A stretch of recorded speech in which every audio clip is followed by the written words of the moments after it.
Welcome to Movie Boners, everybody. Welcome back after a Welcome, hiatus everybody. last week. Or for the first time. Yep. I don't know. Yep. Maybe this is your first time. So, what beer are you drinking today? Well, I am drinking Shiner Bohemian Black Lager. Interesting. It's a Texas beer. It looks all classic, That's true. kind of black and whitish, and it's black Yeah, lager. I've heard of Shiner fits. a lot It as works. like a very common Texas beer, but I didn't know they had that one. I've always seen like the basic one. That's interesting. Yeah. Nice. Well, it's the How is first it? one that I've tried. Is it good? Okay. It's not bad. It's not bad. It's a pretty easy drink. As everybody knows, I try usually pretty hard to get a beer that fits the theme of the episode. This week I didn't do that at all. And it's partly because this brewery that I like had a brand new beer out that I'd never seen before, and I just wanted to try it. So that's all this is. From Odell's Brewing Company here in Fort Collins, Colorado, they have a new hazy IPA called Hazer Tag. It's got pretty cool art on it. I like it. Oh my And God. it's pretty cool. It's pretty good. That's awesome. It tastes as good as the art looks. So that's Yeah? good. Yeah. Nice. All right. Nice. So today's episode, I think, is really interesting. We're talking about our top 10 favorite black and white films of all time. Yep. There's something like really special about black and white, and I was trying to like think about what that is this week a lot as I was going through my favorite movies. There's just this unique feeling, and it's not just nostalgia, although I think that's part of it. But there's something just, I think, powerful about it, and it might have to do with the fact that your eyes are like taking in less information. As far as color, you're not getting all that color in there. And so I think it leaves space for you to process more of like lighting and movement and contrast and all these other things that happen, shadows and stuff. Yeah, I was trying to do the same thing, trying to pinpoint, like, why is it when I watch a black and white film, whether it's really old, like some silent films or, early Charlie Chaplin kind of time, or even some of the modern ones, they always feel different. They always just kind of like give you a whole different viewing experience almost. And I to be honest, I couldn't figure out why they have such a unique, different tone and all that. You and I we've both watched movies that are shot in color, released in color, and then like the director will release a black and white cut, and we'll watch the black and white cut. And for some reason, the black and white is like, it feels like a totally different movie. Like, what is going on? I can't pinpoint it. I do love black and white, though. I really it's interesting how many black and white modern filmmakers still love black and white also. Like they will release their own versions. George Miller is the obvious one who really wanted to release Mad Max Fury Road in black and white and didn't get to for the theatrical release, but then later did on Blu-ray. And it feels like a completely different movie. Zack Snyder's another one. His cut of the Justice League was black and white for the longest time. Yeah, and it's just, it does add like kind of an extra depth to the films, especially like the more serious tone films. There's something about the black and white that really, it doesn't leave room for you to like find kind of a gray area almost, if you will, which is kind of a bad phrase to say because it's all black and white, but like, it's very cut and dry. Like it's almost like it takes away any kind of like hinting. It's just very, here's what it is, take it or leave it, which I kind of like. And it's just black and white is so much fun to watch. And some of those old black and white films, they're so well done. And I actually kind of think the black and white feature or yeah, whatever, like their stories themselves are just, they're so good. And I don't like, not to take away storytelling now, but there's just like, there's a purity to the storytelling back then that I think kind of gets lost in spectacle. Yeah, you would more modern films. You would kind of think that even like, it would take human beings longer to start creating really good movies, but they started coming out with really good movies, really good stories, well executed, really early on, which is kind of crazy. Right. Like as soon as moving pictures were a thing, it was just like, well, which I mean, is not our stories. It's not that crazy because you have been telling stories since humans have existed and writing stories and doing radio plays and things for a long time. So it was just another layer on top of something that was already existing and good. Yeah. Just a whole new format of storytelling, which obviously has become like, I mean, our favorite medium. Part of the reason I think black and white is really interesting is because, like we talked about those early movies, it started out as a necessity. For a long time, black and white movies had to be black and white. Everything was kids. You may not know this, but even television was entirely black and white for the longest time back in the day. Yeah, so it's interesting to me that it wasn't just a limitation of the time, but as we kind of we didn't abandon it as technologies improved. Even though we could do color, we're still doing black and white because it has that unique feel to it and that unique way to tell the story.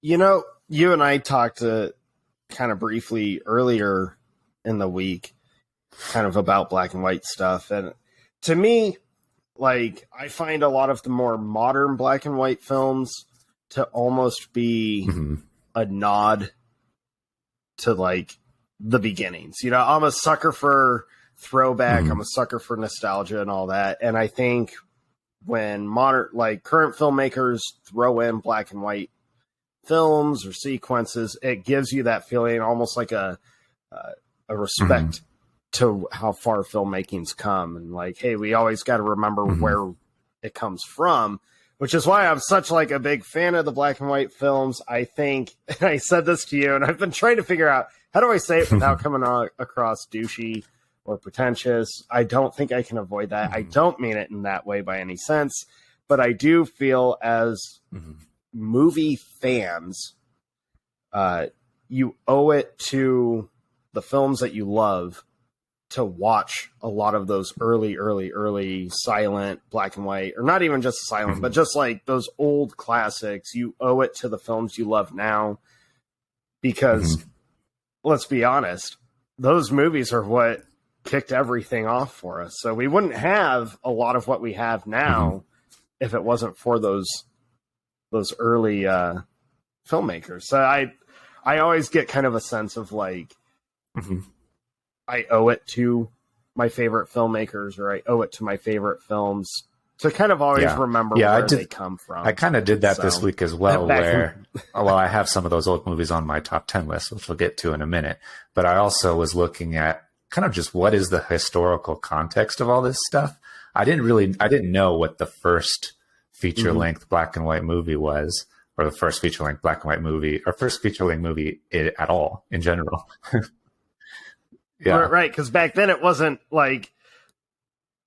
specific black and white. It was just, no, this is moving pictures. Feature. So for those of you that don't know, it's actually an Australian film that was released on Boxing Day in 1906 called The Story of the Kelly Gang. And it was actually like about a historical gang, and it kind of portrayed them in a sympathetic way. So it was immediately, the Victorian government tried to censor it. And but everybody like just kind of like was amazed by this thing, and everybody went and saw it.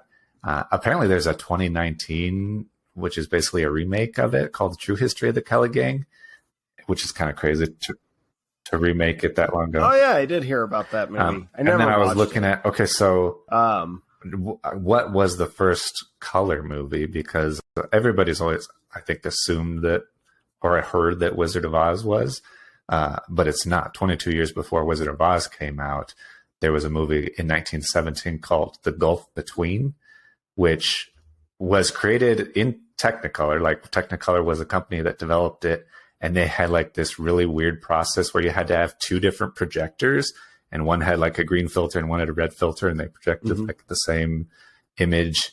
It was kind of crazy, and so incredibly expensive and cost prohibitive that even though it was only 11 years after the first movie came Right. out, but people weren't using it for like decades to come. But I mean, that's so innovative, and that's one of those things that I really love about those classic films is because they didn't have kind of the computerized tool.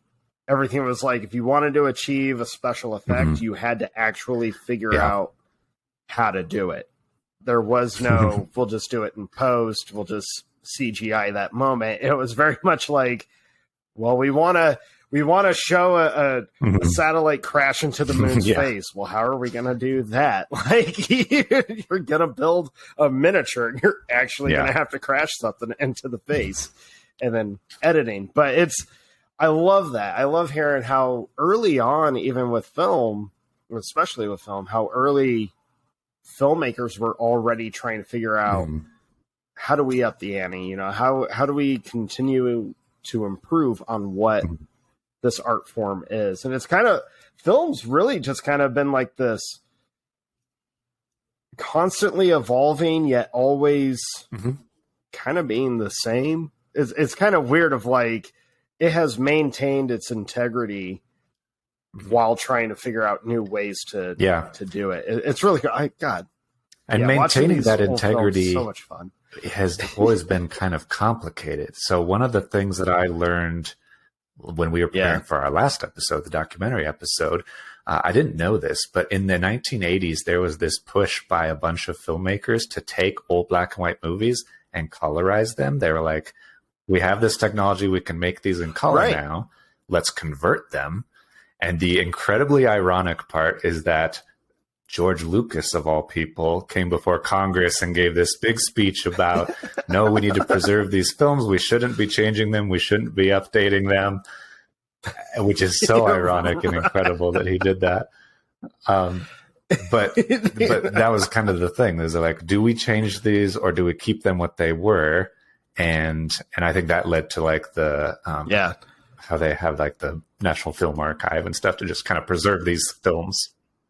Well, Martin Scorsese is like the head of film preservation. He's all about don't try to redo a lot of these films. Don't try to like remaster any of it. It needs to stay preserved. It needs to stay how it was, because that's like, that's legacy for film. That's, you know, you don't want to change that. And I'm all for that. I do find myself, it's funny with like old black and white shorts, like the Three Stooges. Yeah.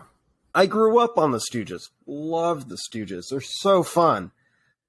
But then they did end up like coloring a lot of those classic shorts where you could watch the black and white or you could watch the color version. And there was this huge push of like, look, there's color on it. Every time I come across that stuff, I'm like, I don't want to watch the color version. I want the black and white version. Like, there's something about when they add that color to something that's already been there. It's like you brought up virtually. It's like taking what was already so well done, and you're trying too hard to do something. You're trying too hard to like improve. Yeah, it doesn't need to be improved. It's not sincere and accurate. It is kind of faking it. It's not how it was shot. You're just kind of like adding. It's like CG when they take a dead actor and turn them into a live actor. You're like, it's okay, but it's not real, obviously. Yeah. That'll put me down another rabbit hole, but I'll say it anyways. I have not been a big fan of seeing that in movies that do it. And I think it will always be that way unless I'm sure that will get to a point where CGI is so incredibly accurate that you can't tell the difference between a real person and a fake person, especially with all the deep fake stuff we're seeing now. But there's still the human knowledge that I know that that person is not alive or not performing all of this. And so you can't get around that. People always have that, unless you don't know that and you see it and you're like, oh, they were really good. And someone's like, oh, they were dead. And you're like, oh, wow, that's weird. But in general, you will know that that's not real and you'll just always perceive it in a weird way. Right. So yeah, black and white movies. So yeah, that was an interesting After all preamble, that. but I think it was good. Yeah. no, I think that was really So good. our top 10 think that was favorite really good. films of all time. I don't remember who went first last time. I think I did. Okay, sounds good. I think you did. I'll start this week. Yeah, I'll start this week. Well, what was our last top 10? Because the documentary wasn't so much top 10. That was just us kind of enjoying documentaries for what they are. What was our last top 10? That's correct. Oh, the villains were the top 10. That was the last one. All right. Yeah, I'll kick this week off. I'm going very old. Timing-wise, very interesting for my... This sounds like my first one. First one on this list. And I do happen to have two foreign films. My number 10 also. Okay. We'll see. I doubt this one's yours, but I'm wondering if my other one might be a crossover with it. Might be. So my number 10 comes from Germany. Yep, all accurate so far. 1931. Oh, okay. Oh my God. What are the chances of that? This is amazing. Okay. Well, since apparently we have a crossover right out of the gate. This is going to be a very short episode if we just match them all. It's my number 10. Yeah, and it's also my number 10. Oh, well, this will be the easiest discussion ever then. M is so interesting, unnerving. I love that. It took me off guard, the timing that it got released in 1931 in Germany. It is not propaganda film. It's a legitimate mystery crime thriller that deals with such a horrific topic. And for being that time period, a lot of people feel, or I feel like people have this notion or the sense of back then, there was like an innocence in filmmaking. Like you couldn't tackle dark subjects. No. M flat out is like, no, there's a child serial killer who abducts children, broad daylight. Murders them. And then the officers find their bodies at some point. But it's such a unique movie because it really did. This is a movie that kicked off the like crime thriller subject. It really made like this kind of a big thing for movies moving forward. But it also does something real interesting where it doesn't focus so much on the detective trying to find and bring this killer to justice, but it's the other crime families and other criminals in this town that are like, we kind of need to do something here because we have the means to do it. So it puts you in a very unique position as the viewer because you find yourself wanting the criminals to use all of their horrific tactics and channels empowered to capture this killer. It's such a unique film. It's so well done. And you're on edge pretty much the whole time because you're just like, he's killing kids. Like, and every time you see him interact with the children, you're like, this is gross. Yeah, and it's Peter Lorre, who's always very creepy, does creepy very well. He's one of my favorite old actors. Yeah. And the way that they handle this subject, that's exactly what you said, that there were a lot of movies that handled very dark and disturbing subjects. They didn't show as much as they do nowadays, but they imply just as much. And And the opening when these kids are singing this like kids song, like Ring Around the Rosie, it's like it's a dark song that kids shouldn't be singing. And the moms are like, oh, one of the moms is like, oh, they shouldn't be singing this. That's terrible. That's disturbing. You shouldn't be doing that. And the other mom's like, I'm glad they're singing because as long as they're singing, I know they're out there and they haven't been abducted yet. And you're like, oh shit. Right. And like you actually like you get that feeling, if not just say it out loud, of that parent's perspective of, I don't care what they're singing about. I can hear them. That means they're not dead. Like I haven't lost my child. Unfortunately, that child is gone pretty much right after that scene. Yeah. Spoiler alert. It's like is that a spoiler though? That's kind of like what. That's what starts the whole film. But yeah, M is so unique. It's so well done. I love this movie. It's really so incredible, much. and I really think that a lot of everybody should check it out. It's really, really good. Like you said, my favorite part about it is how the criminals are also trying to catch this killer and their perspective. How there's like an honor among thieves kind of thing going on, where they're like, we get it, we're bad guys, quote unquote, but we're not as bad as that guy. Fuck that guy. He's like, right. There's a like, we're not abducting and murdering children. We need to put an end to that. Yeah. That crosses the line. Which is like, modern, I mean, like all the time in prisons and stuff. Like cold-blooded killers will be like, right. You're a child molester. You're so much worse than I am. Like, right. And now you have to. Your punishment needs to be so much worse than what you're receiving. So I think M does such a great job of just telling the story, and the killer in the film, he's legitimately creepy. When you finally see him and you're like interacting with him, it's very just like, I hate that guy. Yeah. But I mean, that means he did his job well as an actor to make you feel just gross every time he's on screen. And I just can never stop but chuckle to myself of like, this film came out in Germany in 1931. The timing of this is so it's crazy. 2 years before the Nazis and Adolf Hitler took power.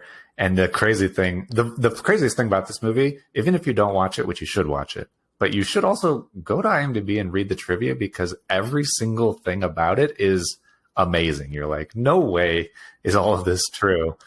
So after the Nazis took power, this is one of the movies that they like banned right away. They're like, this movie is too good, basically. And but there's other crazy things about the director, Fritz Lang, who apparently was like cruel to his cast. He like had Peter Lorre fall down the stairs like over a dozen times, to the point where he like wouldn't work with him again. He's like, no, I don't want to work with that director. So yeah, it's a crazy movie. It's a really well made movie. I feel like this is one I'm shocked they haven't really tried to modernize it. It feels like one of those movies that Hollywood would jump on to remaking and being like, oh, but this is one of those. I feel if you tried to update it now, you would ruin the whole atmosphere of the film. I don't think a modern version of this movie would have the same effect as the original. I think they would try too hard to make you feel gross and unnerved, whereas this original M is just so they do it so well by just simple camera shots, simple like storytelling, little gimmicks. Part of those details that make it unnerving and that you couldn't really reproduce are accidental, because at that point in time, it was so early on in filmmaking that even sound equipment was expensive. And so 2/3 of this movie is sound and 1/3 of the movie is still filmed like a silent film was. And that makes it extra eerie and creepy in that these like silent portions. Oh man, when the sound goes completely away, you're like, so what is going on? If you don't know that's happening, you almost think like, oh crap, it's something defective. It's not. Like this is just it's how so the film fascinating. is made. It's an incredible movie. That's so funny that we Yeah. both started this list off with I'm that curious film. how many Oh overlaps my we'll God. have. I think it'll be certainly more than just the one. So I am going to say, and you already know this, I'll just say this for the audience out there. This was a tough one for me because really one of my all-time favorite black and white films I could not include on this list because I already have it on a previous list from back in the day. So I'm hoping if you don't even mention it, I'm definitely mentioning it at the end of this. But I like... Yeah, it was the same for me. One of my favorite black and white Um, movies was Casablanca. I listed it in my top 10 romance episode, I think. And so I didn't have it on this one. Yeah. Yeah, so it was difficult for me not to have that because my brain kept telling me, like, well, your list, you have too many. It's only 10. Like, you're forgetting the lighthouse. And I'm like, I can't have the lighthouse. So arguing with myself, internal drama. So I'm not sure how many we'll actually end up with. But now I have high hopes just because. That's Who amazing. would have guessed? Who would have guessed? I would say you. Well, who goes next now? We'll keep Because the we both order. had You the do your same number 9. one. We'll count that as me doing my number 10 as well. Okay. Sounds good. All right. So my number 9, this movie's so much fun. And again, I'm such a huge fan of these monsters, these specific kinds of monsters. I love zombies. And if you love zombies, if you have not watched George A. Romero's Night of the Living Dead, the 1968, don't watch the remake in the 90s. Don't watch the remastered. Watch the 1968 Night of the Living Dead. This movie is so great for so many reasons. One of which is like when it came out. I love hearing about movies when they first came out back then, and these stories always make me wish I could have experienced that. Because I don't think we really get to experience this kind of whatever in movies a lot. But when he's got shots of the zombies eating like guts and eating meat off of a bone, when it came out, people were like throwing up. People couldn't handle watching it. These days you see it and you're like, well, it's obvious. But it's still pretty gross. But it's gelatin gross. or fat or whatever on top of the skin looks gross. Their faces look gross. It's pretty gross. It's gross. And I had to try, like, it's just, this is where the zombie lore, zombie films, I mean, this really is one that just kicked it all off. We don't have any zombie movies without George A. Romero, so R.I.P. to the great. But yeah, Night of the Living Dead is just such it's so much fun. And it's not a feel-good film. Like, it doesn't end on a high note. It doesn't make you feel great the entire movie. There's several times where you want to smack the few people that are stuck in the home because they just make the worst choices you could possibly make. Like, this is that quintessential film where, as the audience member, you are like, why would you go there? Why? It essentially establishes those tropes that every other zombie movie has done, where it's like this person just goes outside or something happens, like when the truck catches on fire, you're like, what are you doing? But that's I think it also it doesn't feel too ridiculous. It also feels like, oh, some asshole when they're terrified would make mistakes like that.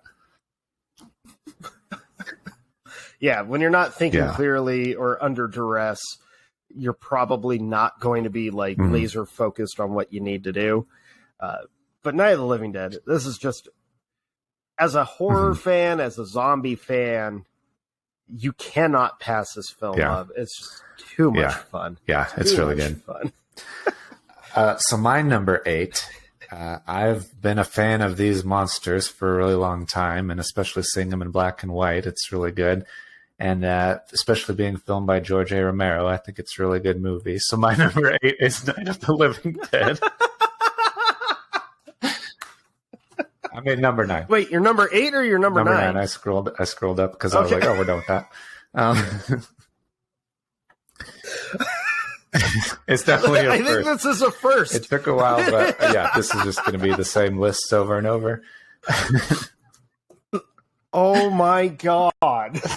How do we have the same two movies to kick the whole episode off? That is hilarious. Oh my god! But yeah, everything you said about it is true, and it's one of my favorite things about Night of the Living Dead is that it's far from perfect. It's not like it feels almost like a student film in some respects, or like the first Evil Dead or something like that, where it's very simple, it's kind of, there's like a ton of continuity errors in it. Like if you're watching it, it's just like it's just fun to watch it kind of pick apart. And yeah, for all of those zombie movie fans out there, you have to see it, and you have to. I think you get to appreciate how incredibly done it was so early on. Like so many of the things that you love, it's like, wow, this is really good. And especially being black and white, being kind of low budgety, I guess, like that student film feeling. It always reminds me of like the original like War of the Worlds like radio play that everybody heard on the radio and were so freaked out that it was real. I could certainly see this being like that, because it does. One of my favorite things that movies will do is tell the story through the background.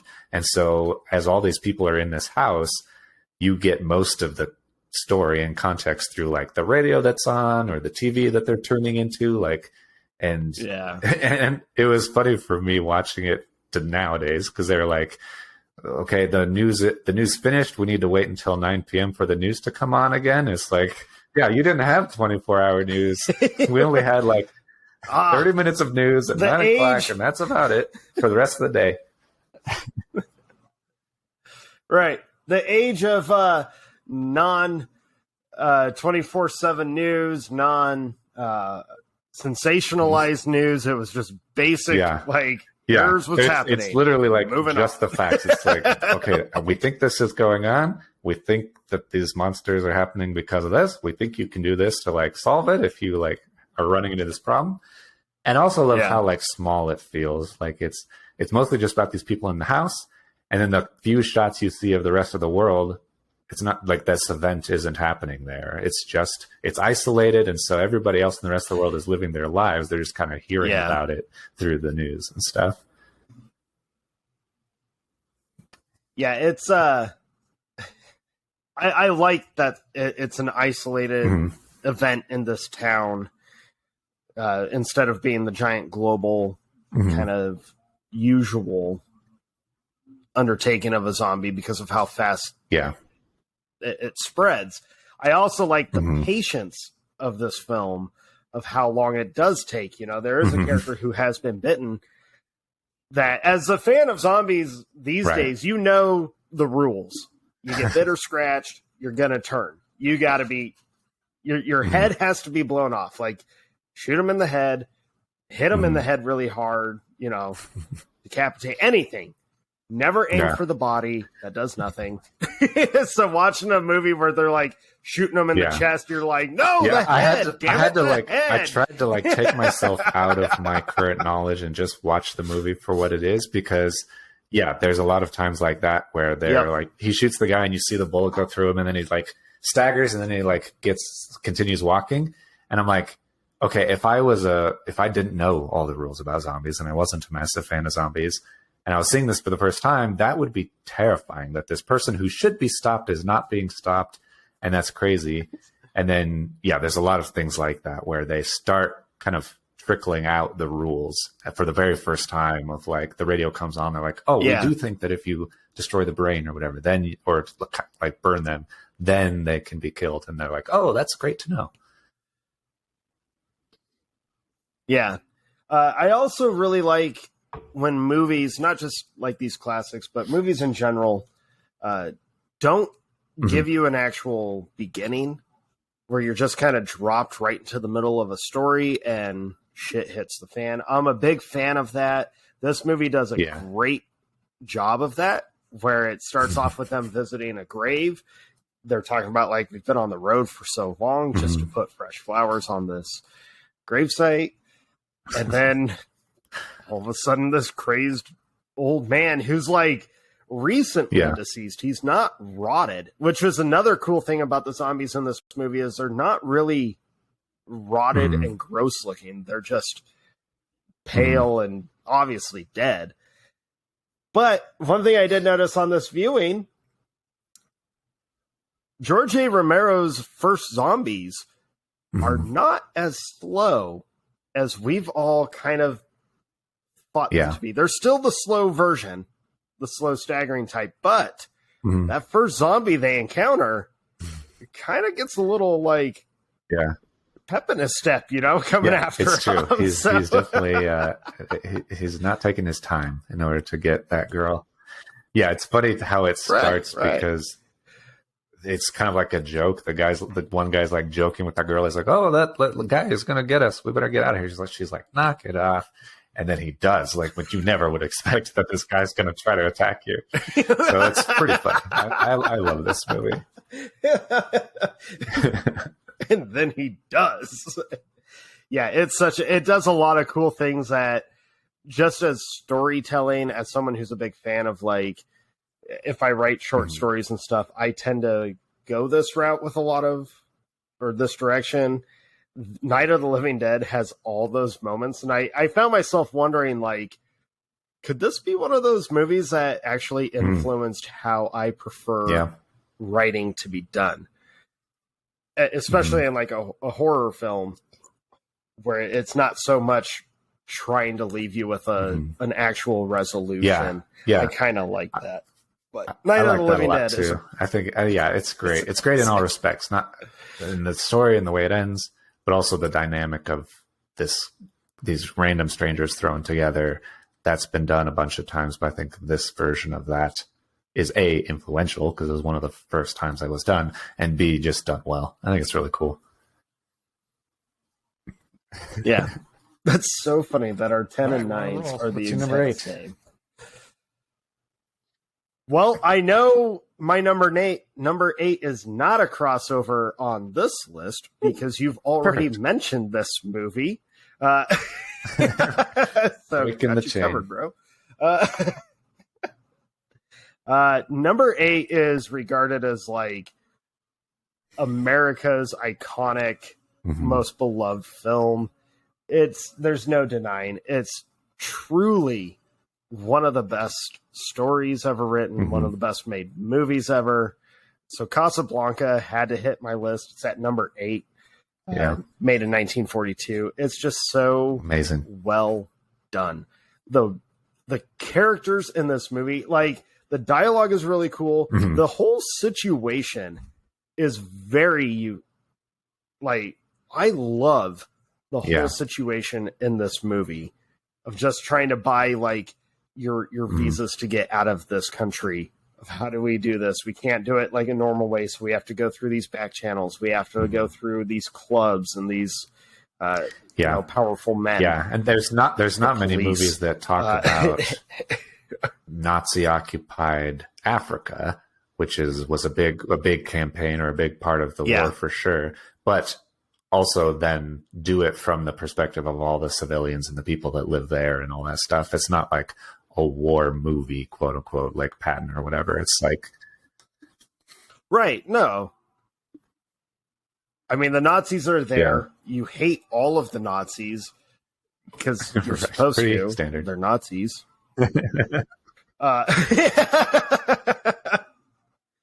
It's just like Casablanca, just the whole situation of the film, but then you add the characters and the actual, like, I don't really call it a love story just because of, like, he's kind of there's a lot of resentment in this movie. Yeah. There's so much resentment in this You're not wrong. You're not wrong at all. But it's just, God, I love it. It really is just such a timeless movie. And you don't say that about a lot of films, but there is something genuinely unique, special, pure, and really timeless of Casablanca. It's just they hit the nail on the head with this movie. It's one of those films where you're like, it might be one of, if not the perfect films, which is weird. Yeah, it is weird to have a perfect film like that, especially so early on. But yeah, it does all of these great things, and like you said, the timing of it, and one of the most powerful parts is when they're in the bar and the Germans like demand that everybody sing the German national anthem, and then the people there start resisting and start singing the French national anthem, and it's they're like there's this conflict of just singing it's not physical at all, but there's this animosity there and rebellion basically, which is very interesting. And I do think I put it on my top 10 romance. If you want to go back to listen to all my reasons, then I don't even remember what they were, so I might be repeating myself, or I might not be. This might be the first time, but the dynamic between Humphrey Bogart and Ingrid Bergman and the third guy, her husband, I forget who plays him. They're that like love triangle, and the sacrifices that Humphrey Bogart's character makes for her, and his like he's doing these things because he loves her, even though he knows he can't be with her. I just think it's a beautiful story, and then it ends up being a story of friendship, which is also very nice. It's the start of a beautiful friendship. It's it is a genuinely wonderful film. And rewatching it this week, I was like, all right, I know I love it. Am I gonna have it on my list or not? Because you know how that happens with us sometimes, where films like we absolutely adore this film, but it just doesn't. It didn't hit that like. It's a complicated process to go. I love this movie. Do I love it more than this movie and this movie and this movie? Right. Well, because you also feel kind of like a sense of, like, it's expected of me as a film fan. There are certain movies throughout time where it's like, if this is not included in one of your favorites ever, you're doing something wrong. And I'll say that to people about almost every movie, but that I love. But with Casablanca, I don't feel like it's so much of it's our duty as film lovers to make sure this is included in a top 10, but it genuinely deserves to be in my top 10. I love this movie more and more as I grow older. And I think I kind of get that from my dad, because he showed it to me when I was young. And as a young kid, you're like, I don't quite get what's happening. And then as you get older, you're like, oh my God, I love this movie. Yeah, that's kind of one of the things I noticed, especially about older movies, older black and white movies, is there tends to be a lot of unspoken story going on, or context, or implied things that characters are doing or not saying or whatever, that they don't just come out and say. I think that in modern movies, they come out and just tell you what's going on a lot. And in older movies, it seems to be more figure it out kind of thing, which is interesting. Yeah, I think the older films expect you not to be distracted while you're watching it. They expect you to focus on the story, focus on the movie that you're watching. That way you can actually absorb what you're seeing and catch on to all these like nuanced moments or whatever. Whereas a lot of films now, they hope that you're not distracted. They hope you're actually paying attention and watching. But chances are you're like, chances are you're on your phone scrolling while like a huge reveal is happening. I can't tell you how many times I've watched movies with like other people, and it's a movie I love, and I'm like, oh my God, this scene's coming up. This is so important. Like, this pretty much tells you everything. And I'll look over at them with that excited, like, are you watching this? And they're scrolling. I'm like, you just missed it. Yeah, it's just not the same. Cool. Yeah, I like that. I will. Yeah, so Casablanca's my number. My number 8 is kind of cheating because it's not exactly entirely black and white, but it's mostly black and white. And I felt like I had to list it because I love it and because it does extremely new and different things with the black and white components of it that I think it makes up for that Okay. caveat. So it's definitely worth talking about. So my number 9 is Sin City, Frank Miller's Sin City from 2005. And for those who haven't seen it, it's not entirely black and white. There are like very specific colorizations.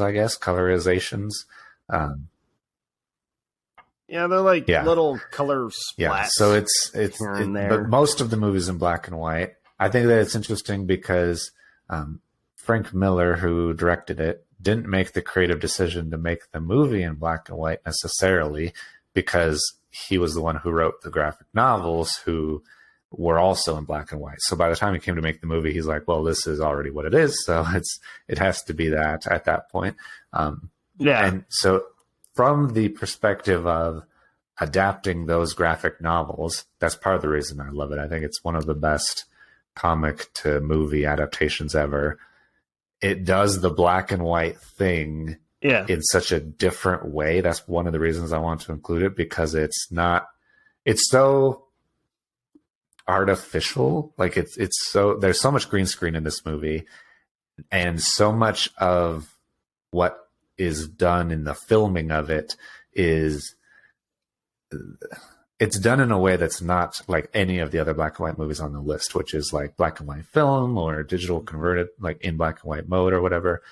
This is like black and white, and then it will be extremely flat, like silhouetted black and white, like only, and then so that like just does the different things with different depths and effects and things like that.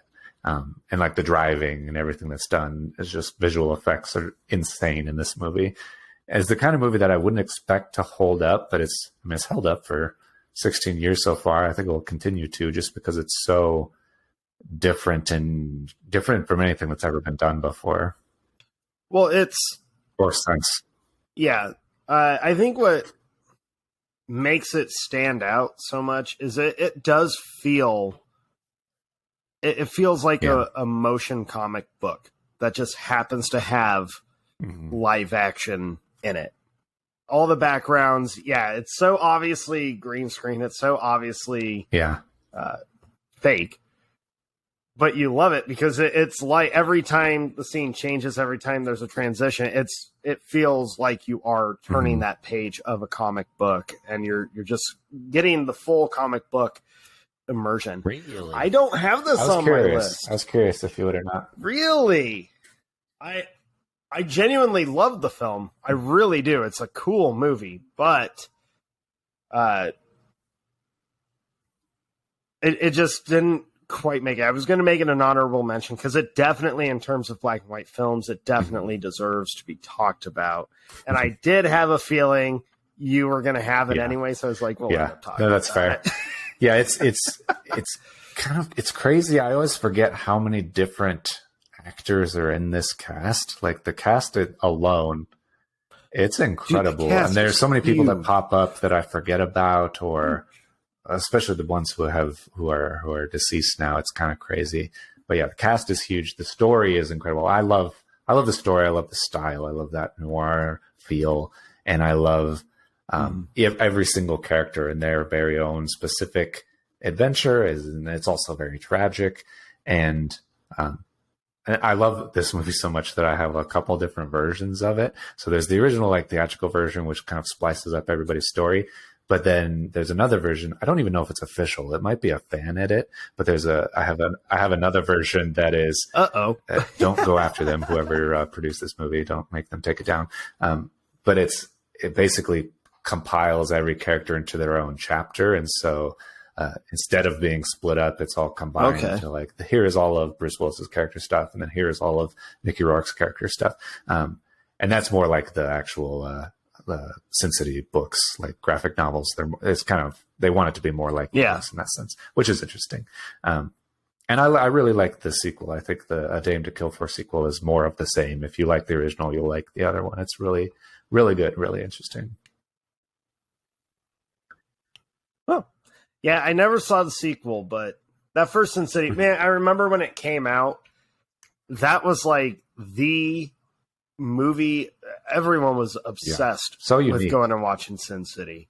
I know I was so stoked like to go watch it. And I'm not, full disclosure, I've said this before, I'm not a big Frank Miller fan. I'm not a big fan of his art specifically style. About Dark Knight Returns. The blockiness, just I'm not a big fan of the blockiness of all that.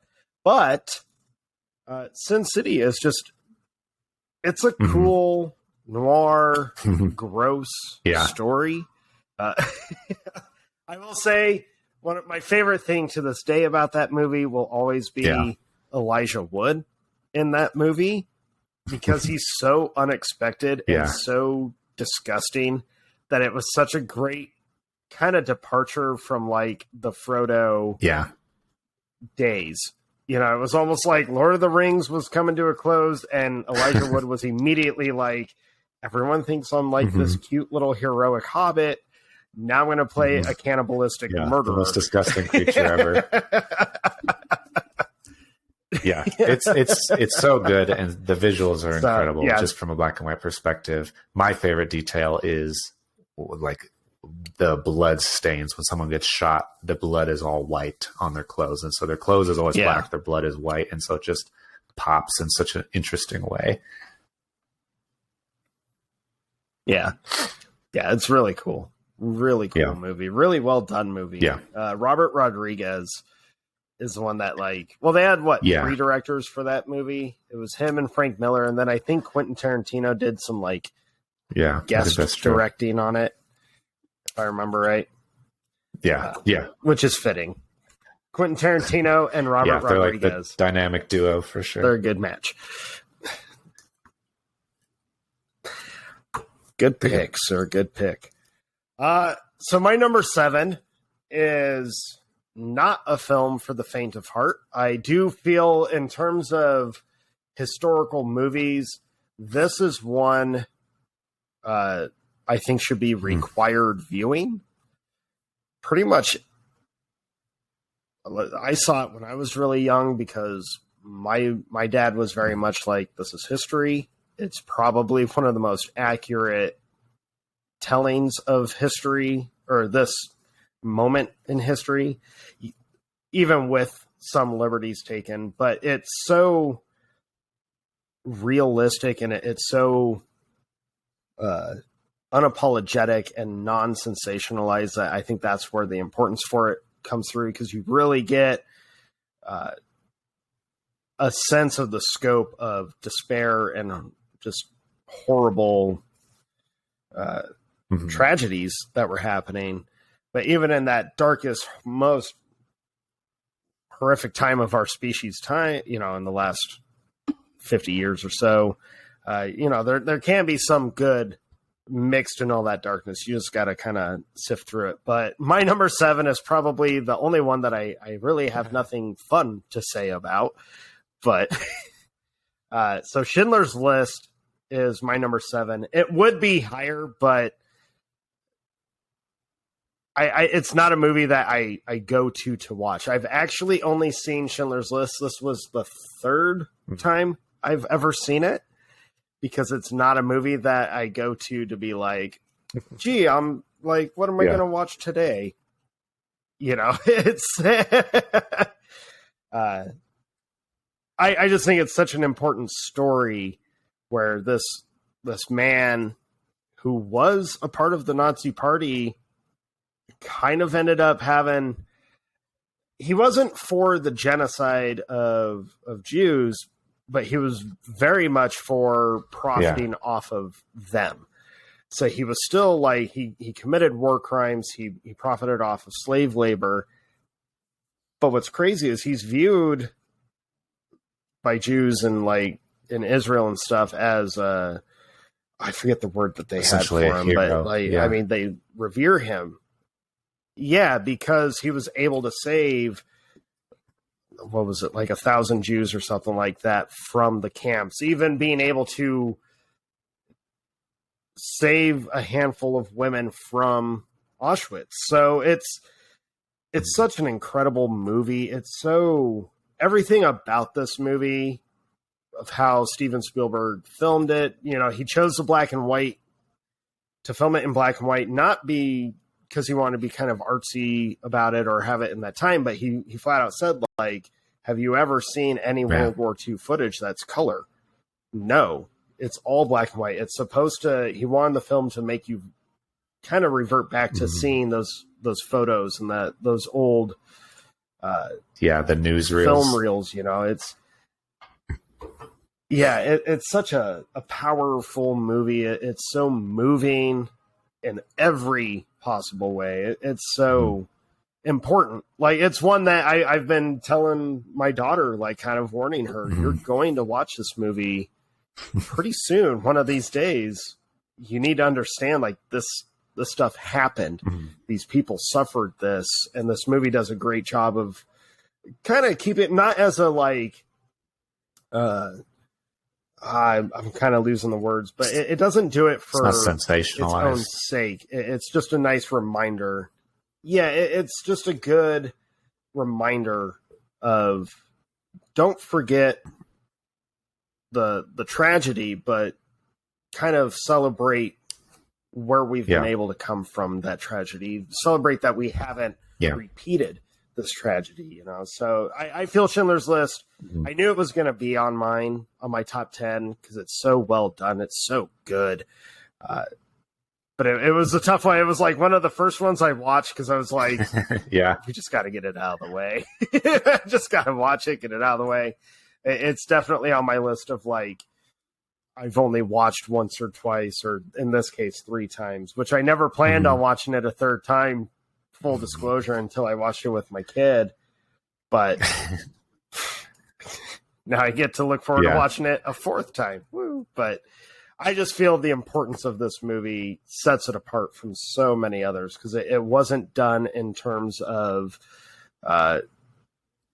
making a big profit. I mean, Steven Spielberg refuses any kind of pay from this film. So he never got paid for it. To this day, he doesn't get paid for it. Any proceeds from it. So when you buy it, instead of, like, royalties going to Steven Spielberg, royalties go to whatever the memoriam for the Jews during World War II. So yeah, I thought it's so that's really interesting. So I like the perspective of it, that it takes a time where there's obviously a lot of sadness, a lot of terrible things happening, but also reminds you that there were good people doing good things at the same time, and that you can be that person in future times when things go bad. Embarrassing admission, I have never seen Schindler's List. I have been, like you said, not excited to. It's one of the movies that I know what it's about. I know where it's going. I know what it'll be, basically. But I need to get around to it. I know it's important for sure. So that's most of the reason why it's not on my list. I just haven't gotten around to it. It's one of those movies that, like you said before, there are some, as a movie fan, that you just have to see. You have to like put on the list of best ever, because it is that good. And so I even having not seen it, I'm aware of that fact, which is kind of fun. And also, like my Sin City pick, kind of a cheat, because there is the color red in that film, not all black and white. There is. Now it's only, like, you only see the color red 3 times in the whole entirety of the film, and it's only on this one little girl's jacket. So I feel like your pick of Sin City as a cheat is way bigger of a cheat than mine. So yeah, but yeah, it's so good. And it's a movie where I don't hold it against people who have not gotten around to watch it yet, because it has such a, like, people know what it's about. You know, you're going to see the horrific treatment of the Jews. You're going to see the camps. You're going to see the showers. And that, just knowing that, makes people very hesitant usually, because you don't want to see those things. And I think that's why this movie is so set apart, is because it wasn't made for you to, like, oh, I want to watch this. It was made as, no, this is history, and eventually you're going to have to face it. So we're just going to show you like to the point where they're allowed to. So I don't hold it against people because it's a tough undertaking, and it's over 3 hours, and you don't feel great for like 2 hours and 45 minutes of those. Sounds like a 3 hours. job. So it's yeah, I certainly need to. It's on my list of things to do. So my number 7 is a much more lighthearted movie. It's one of the 2 comedies on my list, and one of the classics actually related to your T-shirt, which makes me curious that it's on your list as well. My number 7 is Young Frankenstein. So we have another crossover, but not at number 7. Mine's higher. Yeah, on Young the Frankenstein. It's one of those movies that I just love. Like, I always feel good when I put it on. It's kind of in the middle of Mel Brooks' list. Like, it's not. Everybody knows Robin Hood Men in Tights. It's not as silly as that, and so I think it's less praised or less heralded. But it's so funny. There are so many little, simple, tiny little jokes that I just enjoy, that are as simple as like a look from somebody, or like just an adjustment of their body. It's just the smallest jokes, but I laugh every time because it's so clever. It's so good. It's just a joy to watch. Yeah. I have a lot to say about Young Frankenstein, and I will when I get to it on my list. I will share this. So I had my daughter sit down and watch it, and she was like, "Dad, it's black and white. I don't want to watch a black and white old movie." I was like, "Monica, you like Spaceballs?" She was like, "Yeah." I was like, "Same kind of humor, but this is a spoof on Frankenstein." I was like, just watch it. And I told her, eventually you're going to find yourself like bursting of laughter during this movie. Like, you will not be able to not laugh during this movie. And she started giggling at the opening when he's freaking out and screaming at the class, and he stabs his leg, and he does the whole like trying to play it off. She was like, "Oh my God, Dad." It's like, it gets better. And then I explained to her the whole, like, every time the old woman's name gets said and the horses freak out. She was like, "What is going on with the horses?" And I had to explain to her, like, her last name means glue. They used to make glue out of horses. Like, she was like, "Oh my God, Dad, that's gross." And I was like, "I know." But the scene that got her, that I think just gets everybody, because it's so Mel Brooksy. It's like, yep, this is him. Is when they do their little song and dance number on the stage. When the first time she heard the creature sing his part, this kid lost her shit. I was like, "I told you." Yeah. I told you.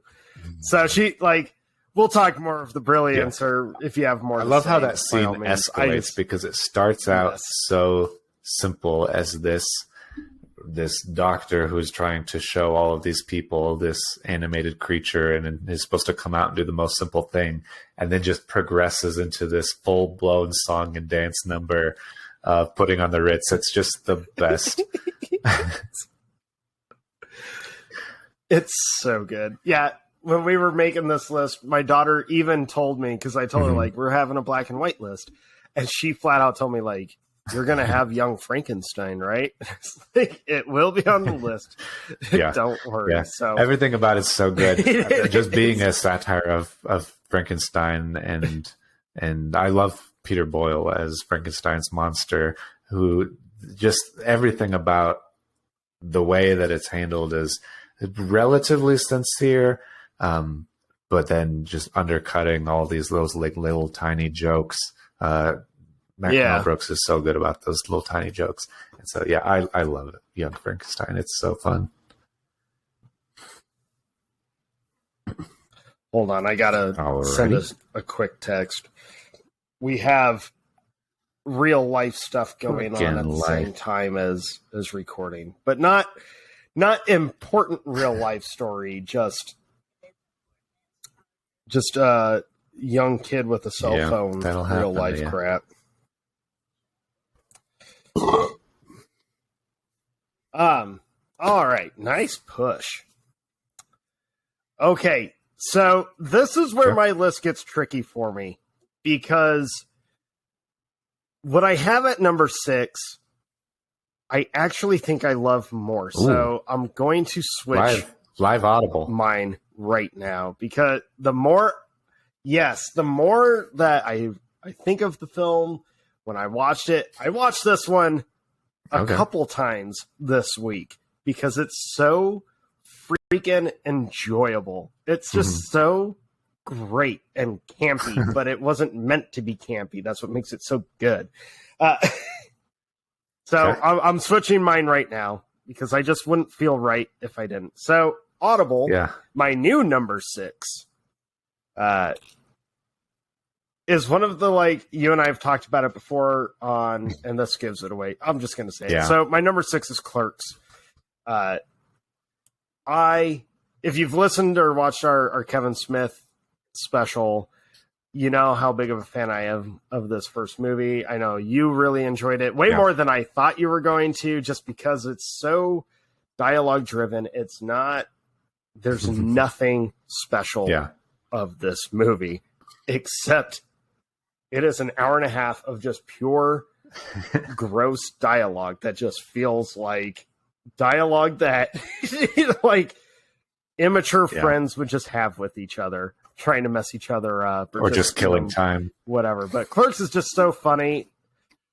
Right. It's I genuinely love Clerks, and I have such a admiration, and we talked about this a lot with the Kevin Smith episode. I have so much admiration and respect for Kevin Smith as a filmmaker because of how he just set out, I want to make movies with my friends. I want to make my movies. They're probably not going to be the greatest things ever. I don't care about making the greatest thing ever. I just want to I want to be a filmmaker, so I'm going to freaking do it. And he did it. And I have so much respect and admiration for that. And it turned out to be a movie that I really love. So that kind of helps. It's just some of the dialogue in Clerks, which I cannot repeat right now because my 11-year-old is in the same room. And no, Monica, I will not repeat the lines from Clerks when you are around. Maybe when you're older. And even then, as a father to a daughter, I'm not sure I would be able to make some of those jokes to her. It would always be weird. But yeah, I just genuinely love Clerks. I love that it's in black and white. It is the most modern black and white on my list.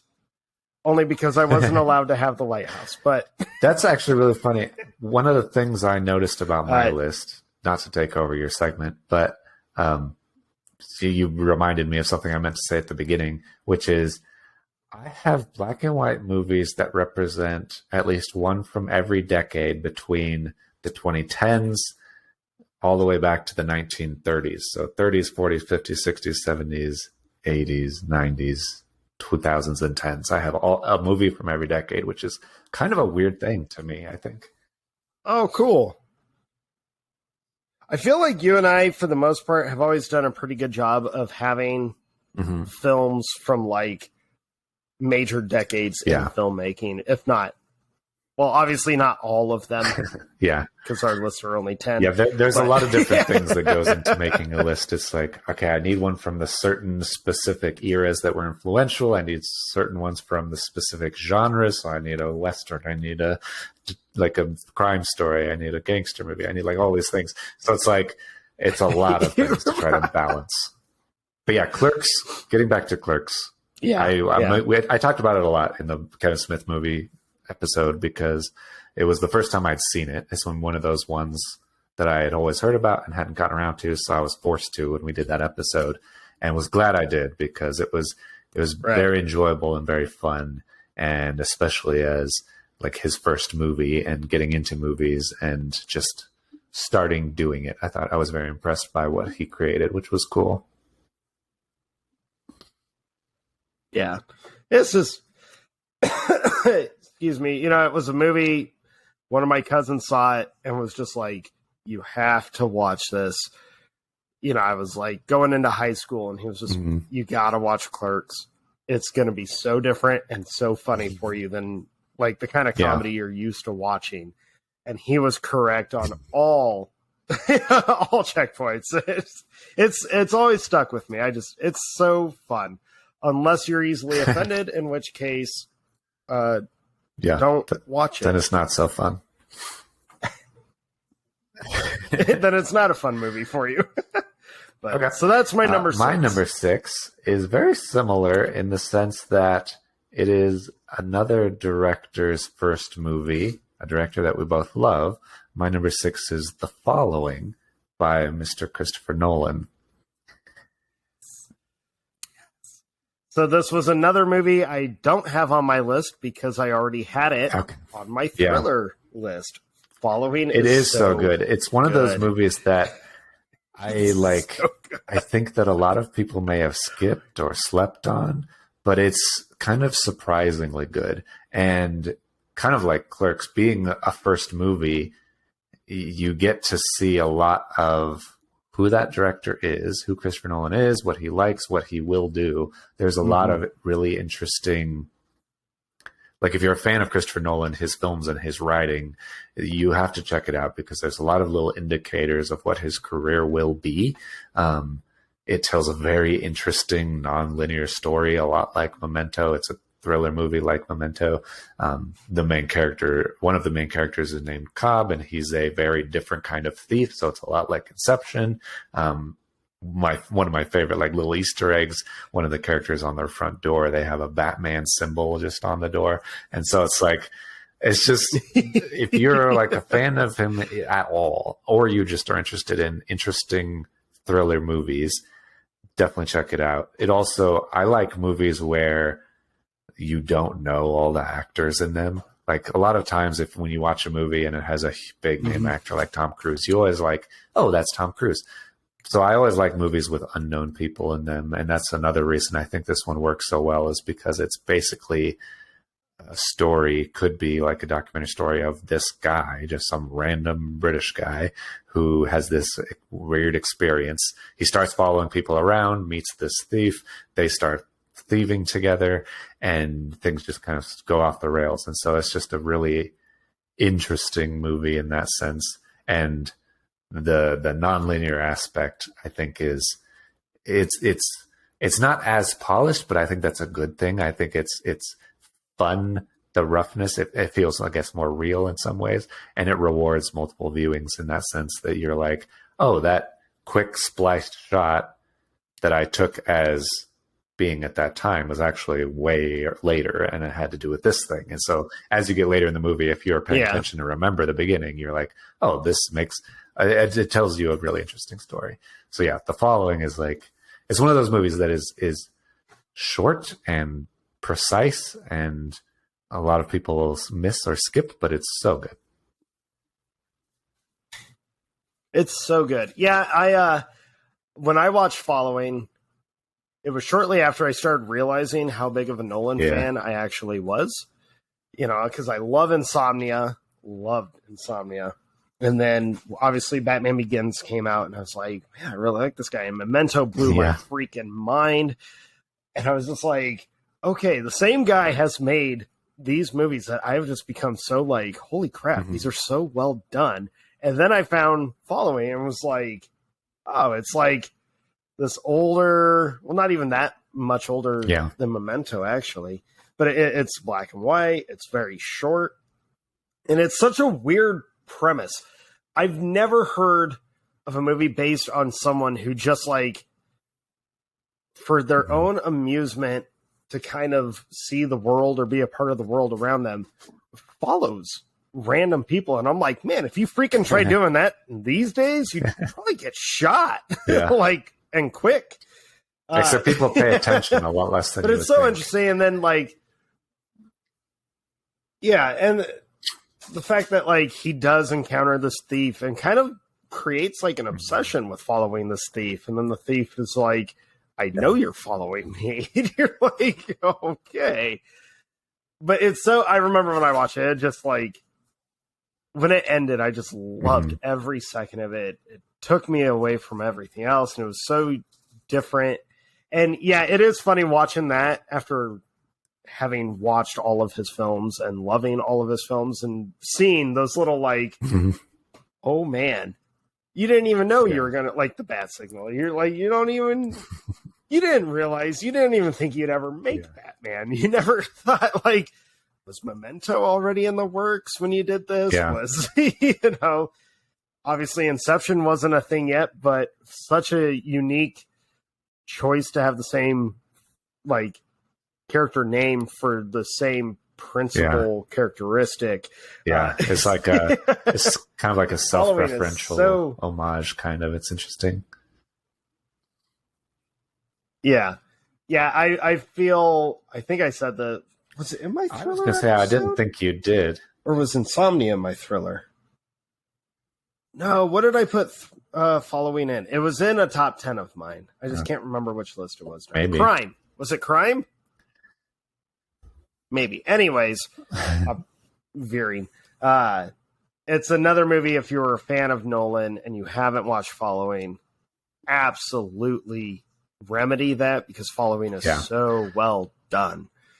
And even though it's choppy and you can tell that it's his early work, a lot of the choppiness to me still feels very purposeful. And that's such a big thing in Christopher Nolan's films, is everything he puts in it, there's a reason for it. There's a purpose behind it. So you never get the sense of like an accident or whatever. You're like, no, that there's something there. Yeah, and I think I totally agree. And I think the choice to make it black and white also falls into that, where it's very intentional.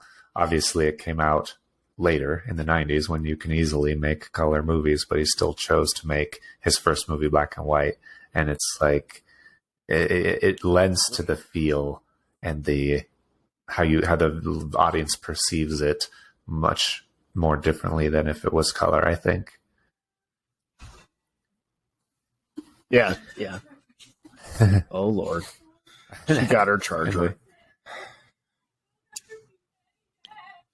Sure. Just real quick, I'm going to pause real quick. Child. Yeah. Hi, Miss Joey. I didn't know that. Huh? I know. I'm just joking. You need to call your mother after it's charging, and you need to apologize profusely to her. Okay, we're back. Yeah. So good. See how I did that? I can jump right Flawless. back in. Boom. All right. 5. What number are we on? 5? Yeah. All right. So my new number 5. I'm sticking with this. I do like this. This is a good one. Okay. It only moved one slot, but it feels significant to me. Okay. So first time I saw this movie was in high school in my, it was a weird, so it was a mythology class, but we ended up doing a subject on War of the Worlds, the H.G. Wells radio broadcast. We actually listened to the broadcast. So much fun listening to that. It was like listening to early podcast days. What? But anyways, I'm trying not to spoil both of our lists. I'm assuming. I might be wrong, but I'm hoping not to spoil both of our lists for it right now. But there's a certain type of film way back in the 50s that as a child I latched onto, loved, continue to love all the revamps, reboots of said style. Okay. You'll understand here. I have no idea what you're talking about. Yeah, you will. No, you will. Anyway, so we ended up watching this movie. It was made in 1954. And old black and white, kind of there was a big theme of nuclear testing and what the effects of that might have. And everyone knew about, Godzilla had that kind of base. Yep, there's that little grin. I saw it. I gotcha. But this movie was not about a monster awakened in the ocean. This was what would happen to something we take as so insignificant, what would happen if it mutated to be something so massive? A lot of people have never heard of this movie, and it's a shame because it's so awesome. It's about giant ants that mutate and become gigantic after nuclear testing, but not right away. It's like years of these ants kind of evolving into these giant creatures. But the movie is called Them, and it's so well done. It's like, oh my God, I love this movie so much. I love this movie so much, man. I actually almost revisited my monster list, like my monster movie list, to see if it should be on that. But because it's going to be on a black and white list, I did not do that. So Them from 1954. It's about giant ants in the desert, and this whole team, like, none of them play it off as it could be this quirky thing. Back in the 50s with these monster movies, you know, a big thing was like, no, we're going to take it as fact. Like, this is happening. How would humans react if there was this giant mutation, or like these monsters that just suddenly started showing up? What would we do? And it's just sheer panic. And I love Them so much. It does a lot of real cool things, a lot of fun things. Watching it nowadays, a lot of the choices they made, you're kind of like, oh my God, what is with that? But like you mentioned earlier with, what was it, Night of the Living Dead, if you're able to separate yourself from present time and kind of put yourself in, like, when you're watching this back then when it first came out or whatever, as a young kid, how would you respond to that? And it's very like, no, this is great. There's some great storytelling choices that they choose to do in it. There's some, like, when it first came out, you could tell the scenes that would probably have your audience kind of like uncomfortable, and, you know, killing off big characters was always shocking back then. There's some movies these days where you almost kind of assume big names are going to get taken out, or big characters will get taken out. Back then, it wasn't really a big thing, but Them kind of toys with that. It's so much fun. I love this movie. Like I said earlier, I ended up watching this movie more times this week than like all the rest of my list. Even my number one, I was just like, wow, no, I want to watch Them again. Never heard of this movie. I love this movie. Right.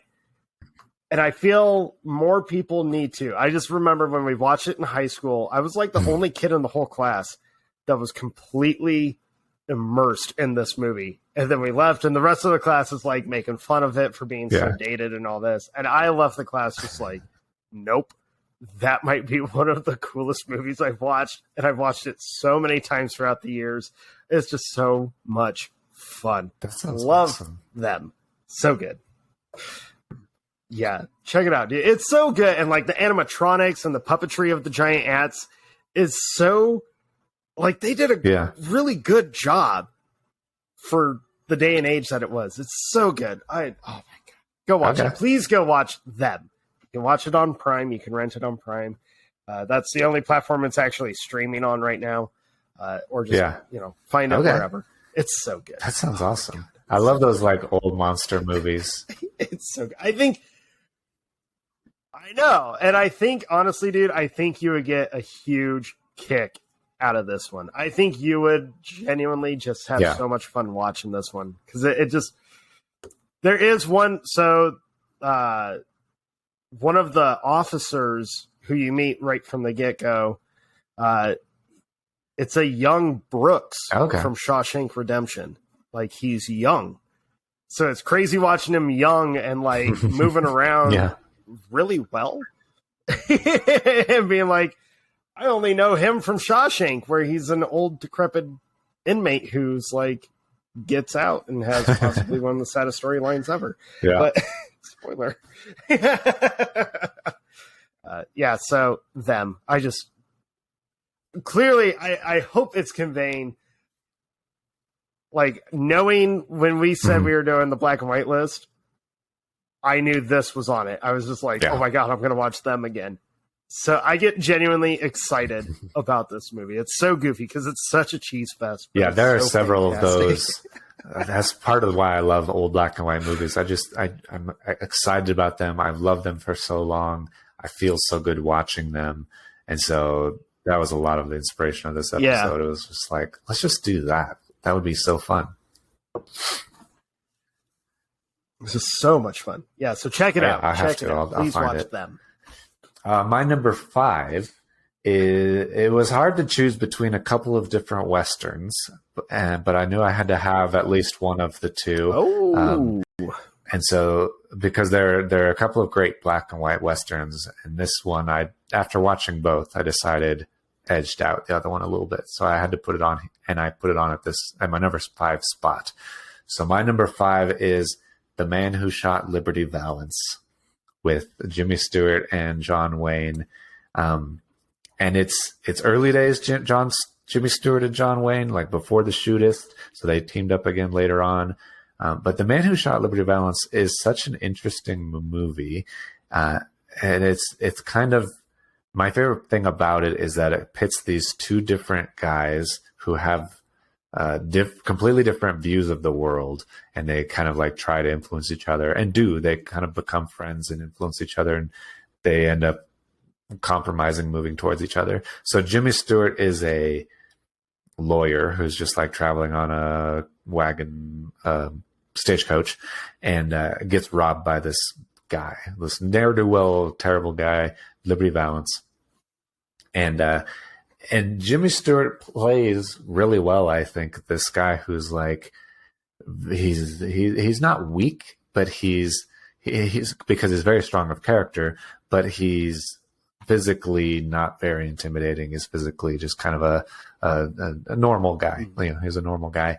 And so he's not imposing at all, but he has a strong character. He stands up against this villain when he's like threatening this random lady that was on the stagecoach with him, and gets beaten up for it. So he like gets beaten up a lot, and ends up in this town and meets John Wayne, who is very physically imposing, very strong, very fast with his gun. So John Wayne's whole thing is like, you need to get a gun. You need to if you had a gun, you wouldn't have this problem.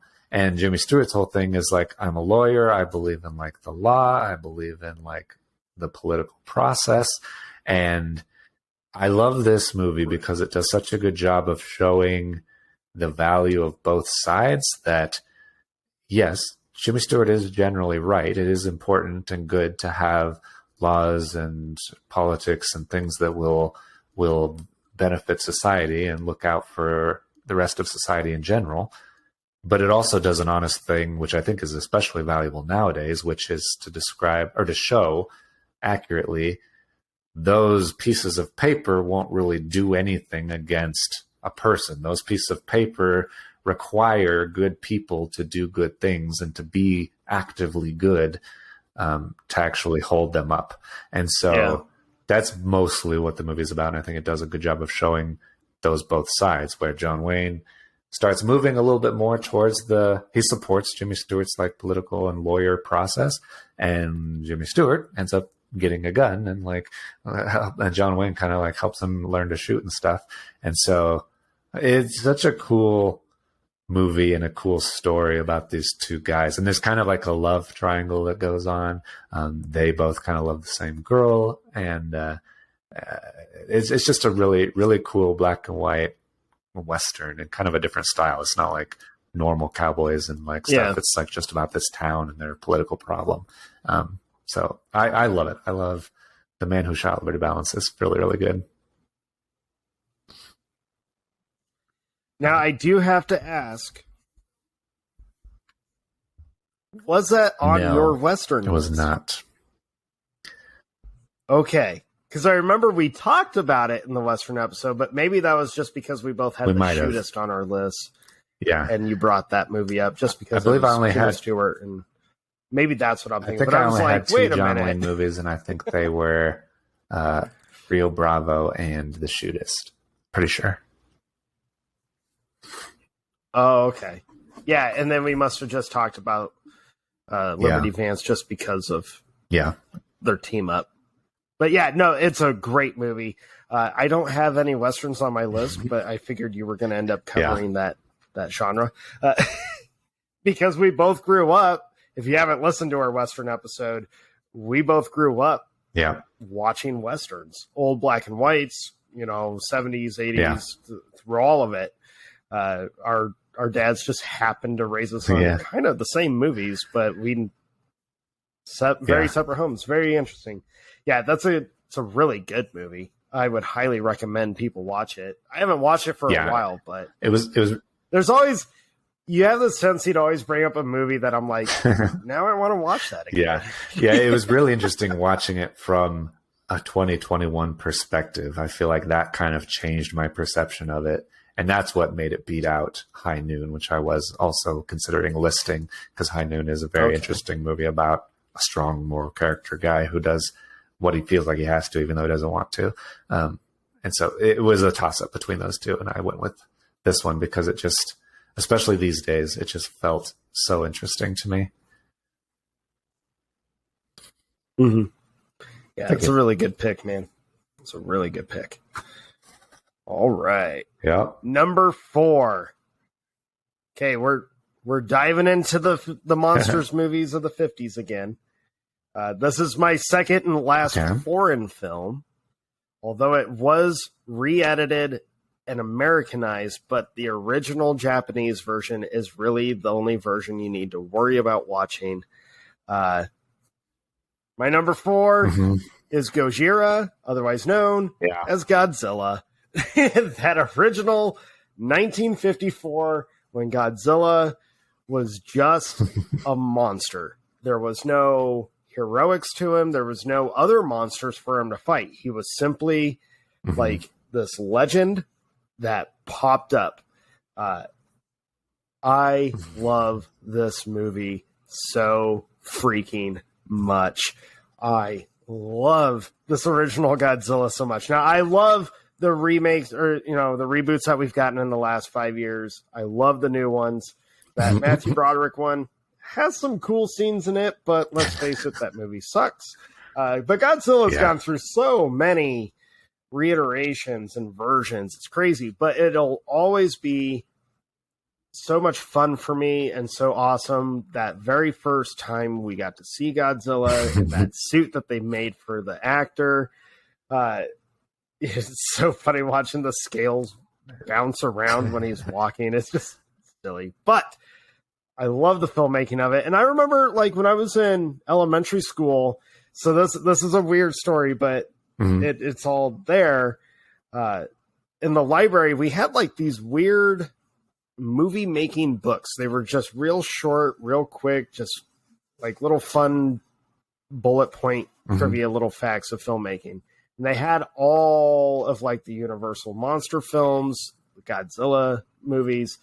And I remember just being so in awe of Godzilla. Like, I already liked the monster, but reading like this little How They Made It book just made me love it even more. And I think this was a big contributing factor to just my love of filmmaking. But it was really interesting to me to see like the Japanese making films, because as a young kid in 4th, 5th grade, you almost don't realize like every other country can make movies and are making movies. And sometimes those movies are really, really, really good and really impactful.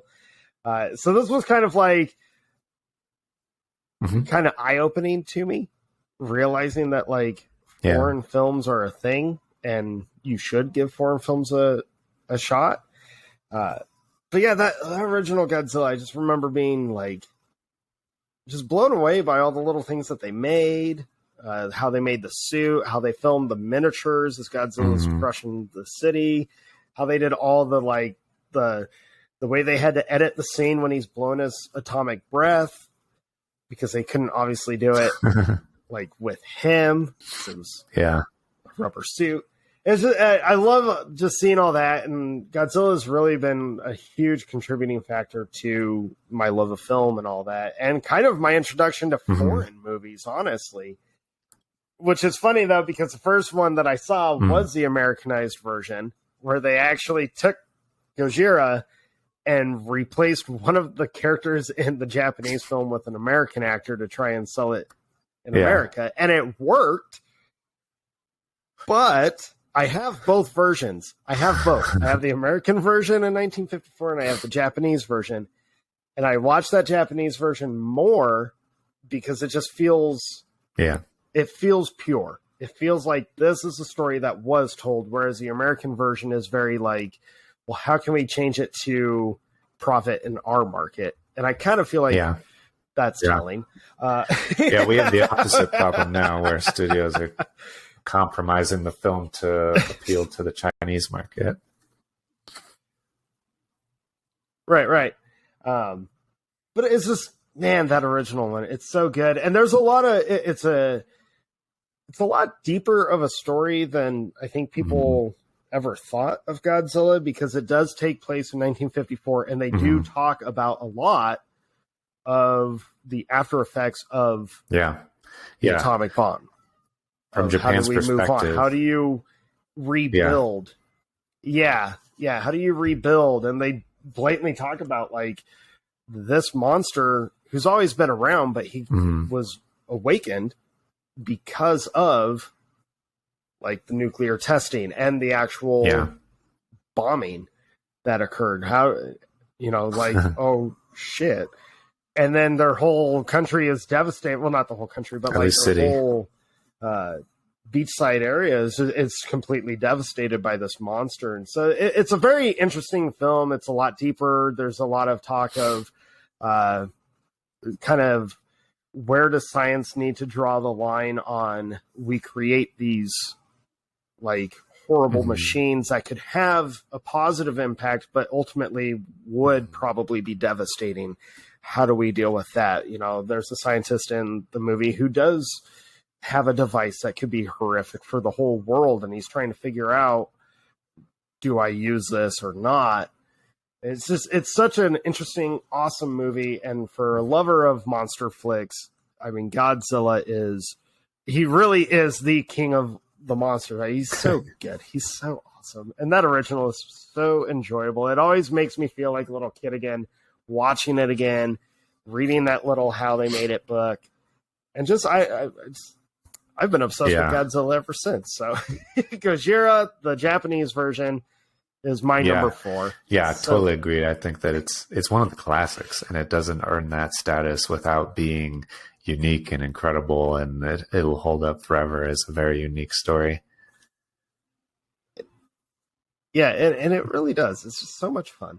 I wasn't sure if you were going to have that on your list or not. That was why I was trying to be like, I don't know if he's got Godzilla on his list or not, because I could see you having it. But it's like, I don't know. You get that honor all to yourself. My number 4 is another one of the genres that I love so much. I do love the monster genre, but I also love the film noir detective genre. And so my number 4 is one of the quintessential films there. It is The Maltese Falcon. Yeah, one of the most classic versions of those stories of this private investigators that have this thing kind of fall into their lap and start exploring it. I love The Maltese Falcon, honestly. It's one of those movies that it feels like, if you watch it, especially nowadays, it can feel like, oh, this has been done a million times, or this is where they got those things that have been done but from. So it's classic in that regard, but I love it because it tells that kind of detective story in an interesting way, where every single character is lying basically the entire time, and including the main character, including Sam Spade, played by Humphrey Bogart, he's lying constantly also. And so you as an audience don't really know if you're on his side. You don't really know who's doing what. And like we talked about before, it doesn't spoon feed you all of the answers really. And so you're kind of just following along, and you're meeting different characters, and then they start out feeling separate. Like, he takes on this case from this lady who just walks in, he and his partner, and then his partner dies, and then he's trying to like figure that out. Well, this other guy, Peter Lorre, actually shows up and starts asking him questions.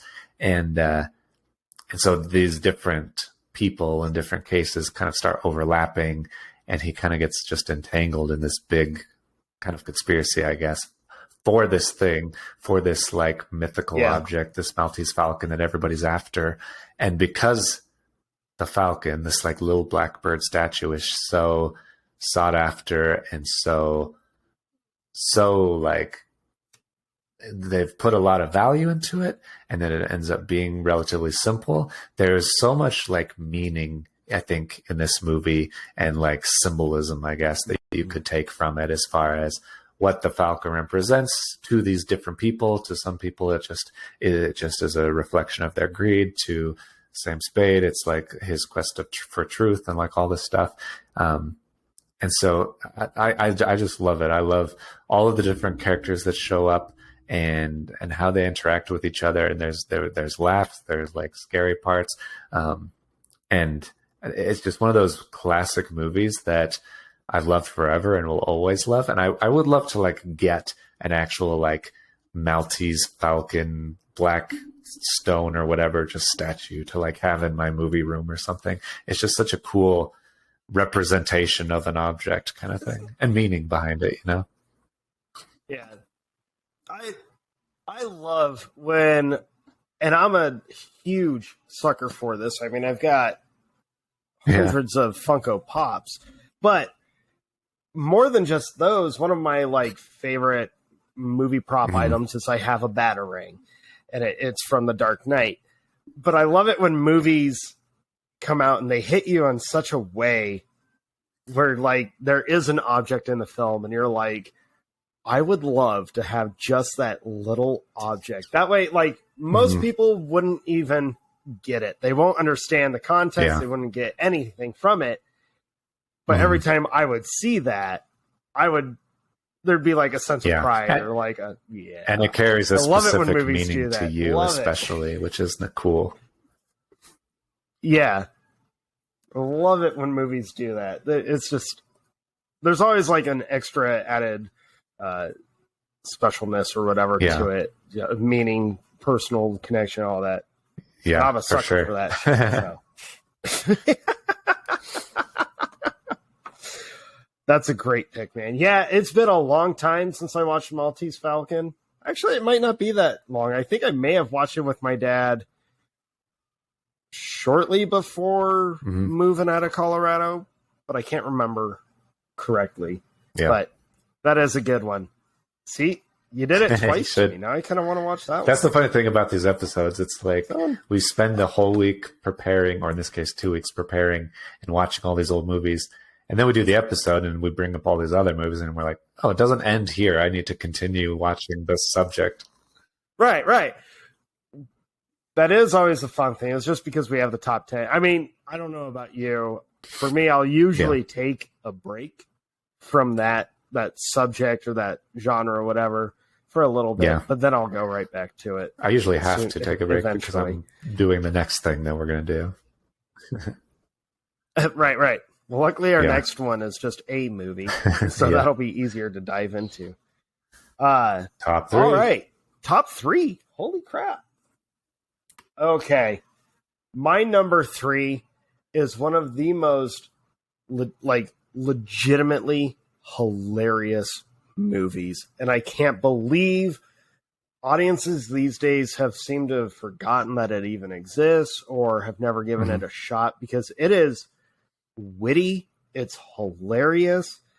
I'm actually, now that I say that out loud, kind of shocked it hasn't been part of the cancel culture, because I could see it getting attacked, but it shouldn't, because it's so it's just genuinely well written, genuinely hilarious. It's a movie where, unlike a lot of comedies these days, they just let the joke be. Well, all the jokes be, they just kind of, it's presented to you and it is what it is. Whereas a lot of comedies these days seem to be more of like, we'll explain why this joke is funny to get you to laugh about it. That might be unfair to say. There are some comedies these days that do that. I won't say most or a lot, but there are some.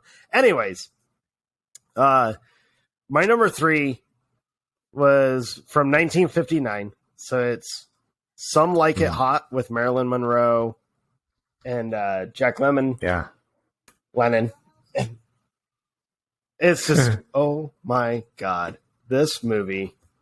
It was a movie that I never, honestly, I was one of those people, didn't care about it, didn't really ever want to watch it. And then my brother was talking to my mom and dad about it. And my brother was like so excited about having watched it. And this was a while back.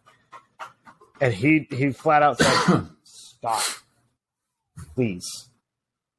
He flat out said it's got like the funniest way a movie can end. The final line is one of the funniest lines ever, or at least for like a comedy. And just, he was so excited about how funny this movie was. And it kind of got me like, oh, maybe I should watch this movie. And so I did. I sat down, watched it kind of reluctantly, and then was laughing my ass off for the entire film. It's so good. So Some Like It Hot is about these two musicians and back in like it takes place in the 20s because it's prohibition, so there's no drinking. And they're these two musicians who see a gangster mob hit happen by accident. They're trying to pick up a car and they see a mob hit happen. So they're witnesses who escape and end up dressing up and pretending to be women to join an all women's band that's going to Florida to escape the mob. And it is, oh my God, it's just so freaking funny. Marilyn Monroe's in it. She kind of plays like the lead of the film.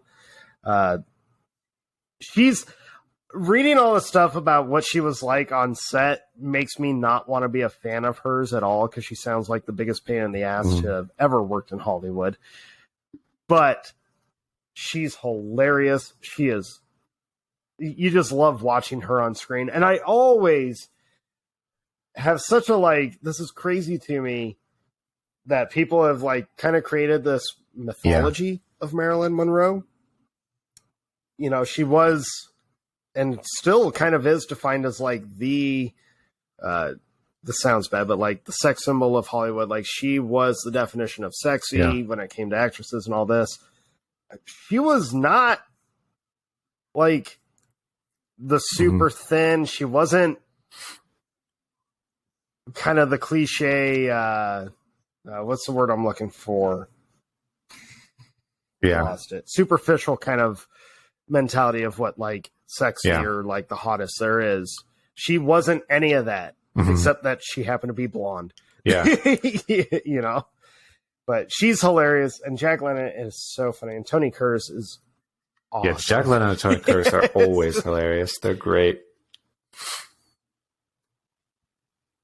It's just such a classic film where the humor, the comedy of it is so genuine. Like I said earlier, they don't try to explain any of the joke. It's simply just funny things happen, stupid things happen, and it is what it is. Like there's a whole joke of Jack Lennon's boobs keep getting popped or moved around. He's like, well, you messed up another one. You did it again.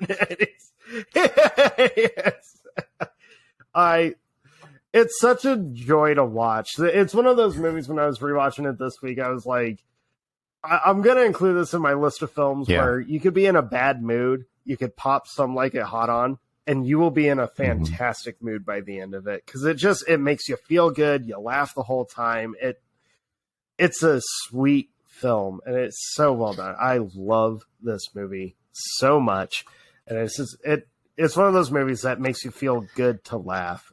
So Some Like It Hot. Yeah, 1950. it's been ages since I've seen it. I do remember like liking it a lot, but it's been potentially decades since I've seen it. It was one of those movies that I had seen a long time ago when I was kind of a kid, young adult, and there was a period where I watched a lot of those black and white movies. And there's something you I think touched on a very interesting point, which is Marilyn Monroe. I think she is somewhat defined out completely separate from her film. She's been defined by merchandising and art and other things that people have like put upon her as this thing. and she feels like a totally different kind of person when you actually see her in action and hear her like talk and deliver lines. And she is funny. She is like like in 7 Year Itch and stuff. She plays like a pretty like sexy person, but she's a really funny character, and very, I guess, kind of different from the time. Like she's attractive, but she's not more attractive. I would say potentially even less attractive, at least to me, than like Ingrid Bergman and like these other people who are more like, I don't know, Audrey Hepburn, like all these people that are just like so different. But there's something about her that she just kind of jumps off the screen as like unique.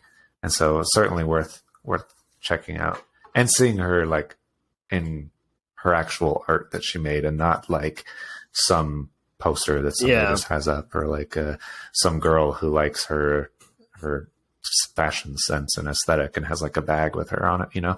So it's like, yeah, she's a very fascinating kind of character. A character who's a person. I guess that's a public personality. Right. But there was like this almost a caricature of her, like that ended up showing up. And I always feel bad because you hear all of these stories, or like I said earlier, kind of almost like a mythology of Marilyn Monroe. But then you hear real stories of her, and she's like battling depression, and she's got all these issues that no one ever really wanted to work with her through or address, because it was all, we just need the face value. We don't need like the person. So yeah, it was almost like she always had to be a character or a caricature of the Hollywood lady, blonde bombshell, or woman, sex symbol, whatever. Right. So, but she is genuinely funny in Some Like It Hot. She is great in The 7 Year Itch. Like, her movies are very entertaining. If you've only ever heard kind of the lore of Marilyn Monroe, I feel audiences owe it to themselves, and maybe even owe it to her. Yeah. Like, actually go watch her movies. Like you said, when you watch her movies, you're like, she's not larger than life. Like she's just an actress who happens to be. She even makes jokes about that kind of thing in Some Like It Hot, where she's like, yeah, I sing and I play the ukulele, but I guess I just do what they tell me to do. I just go where they do. Like, that feels pointed. That feels. That's awesome. That's my number 3. At all have expected to be on your list, and so that's pretty exciting. My next 2 will not surprise you. Mine certainly won't surprise you, because it's the one that we already told the audience, and I told you is on my list, that you've been waiting to talk about. My number 3 is The Lighthouse from 2019. Yep. Yes. And rewatching it, I'm sure this must be a very divisive movie. Like, in the audiences, I'm sure there's an audience for it. There certainly is. I mean, at least 2, you and me, who love it. But I know that because it's so different and unique, and a lot of movies that I get obsessed with, they tend to get both love and hate from people. Like, there are a lot of people that are like, I don't get it. I don't like it. This is weird. And The Lighthouse is so different and unique in so many ways. Not only being in black and white, but it's kind of filmed as a period piece. Like, there's another thing that I realized as watching a lot of these movies. More modern black and white movies like Mank from last year, or The Artist, which was a silent film, or The Lighthouse. Sometimes they're black and white because it's a period piece, and I think that that's very interesting, because it's not like a period piece like Emma or something where they have the period dresses and everything, but it's still black. It's still color. This is specifically a period piece in black and white, and it means that you as an audience are not in the movie. You're not viewing this as if you were there. You're viewing it as if you were in the movie theater in like the 30s or whatever. And so you're seeing this black and white film from back then at that time in the format it was shot, not just the black and whiteness, but the very specific aspect ratio of it, which is so unique. It's like the aspect ratio is one of my favorite details of that, because it's like the aspect ratio of the video cameras that would have been like the hand reel, you know. Well, not even really a video camera, but it was just that was your scope, or if you're taking a photo. So they force you into this very small, gross, uneasy setting of isolation. The aspect ratio works on two levels, where it is specifically accurate to how video was filmed with the cameras they had at that time, but it's also, so we are used to nowadays this very widescreen 16:9 format. We remember like old square computers and TVs that had the 4:3 format, which is relatively square, but it's not as square as this 1.19 by 1. This is like absurdly or extremely square. And so it feels much more boxed in, much more claustrophobic, which I think works so well as being stuck in this lighthouse, which is a very narrow structure in itself, or trapped on this island, which is very you just feel trapped and isolated and claustrophobic. And the aspect ratio of the film feels that way as well, because you have these very thick black bars on the side of your screen and you just feel squished in. And so filming it that way is fascinating on its own. You could talk about that like forever, but that's like the very first thing you notice about it is oh, this is black and white, oh, this is square. And then you see the movie, and the movie itself, incredible performances from William Dafoe and Robert Pattinson.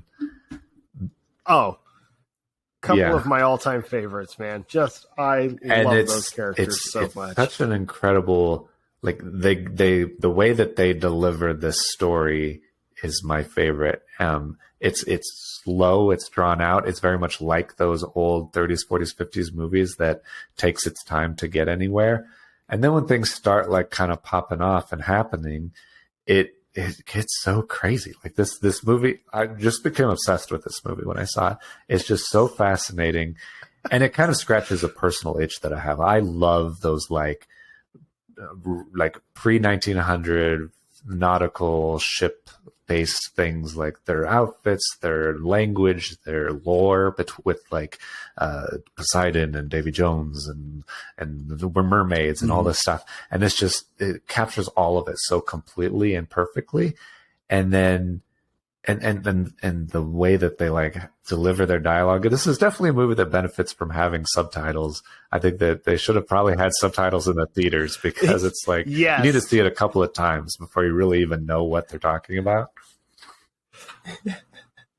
Especially when Dafoe goes on his huge rants where he doesn't blink, and it's Willem Dafoe freaking out, and he looks insane because he's got the giant bushy beard. Oh my god! Sorry, and he just builds up so much, and he has this huge, like this grandiosity of his. He's like bellowing these phrases in this old English about the sea and death and hate and all these very true, like powerful things. And then Robert Pattinson just deflates it entirely by being like, have it your way, I don't care, whatever. It just moves on, completely undercuts him.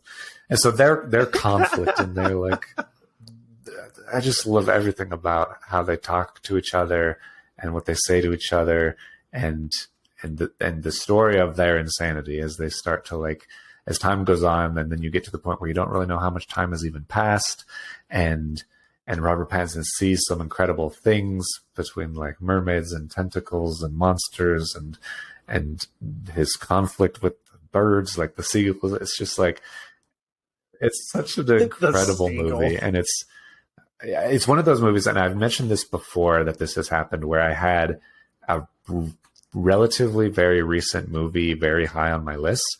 I could see it moving higher than number 3 as time goes on, and I see it more and I love it more. It's just so new that I'm like, I've seen it a handful of times and I'm obsessed with it. I love it. But the other movies I've seen neither more or love more for longer. But as time goes on, this might be my favorite. It's so good. It's so good. Yeah, when I watched it, I had wanted to see it for a while, and then I finally got around to doing it.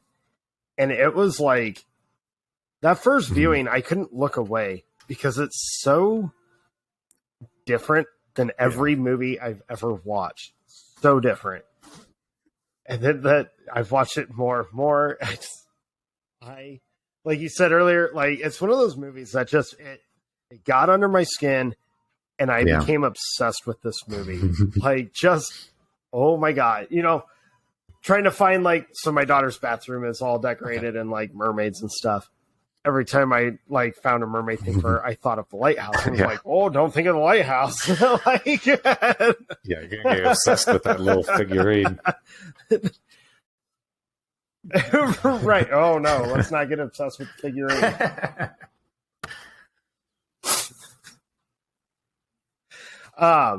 Yeah, the lighthouse just not only did I love everything about it. It's so well done. But what I think might be the thing that just sucks me in so much is the dialogue and all of how deeply rooted it is in all that nautical lore and the superstitions and the rantings of both of them. And I get so caught up in all of that. And yeah, you do want the subtitles because there is a lot more said than you realize that just sounds kind of like drunken slurs. It's like, it is huge, long monologue rants, and it's so well done on both of them. But this was also the movie that really put Robert Pattinson in a whole different light for me. Everyone's always made the jokes of Twilight. We had a whole Twilight. episode making fun of it. Yeah. We did a whole episode where we just tore the hell into it. But watching him in this movie, I was just like, holy crap.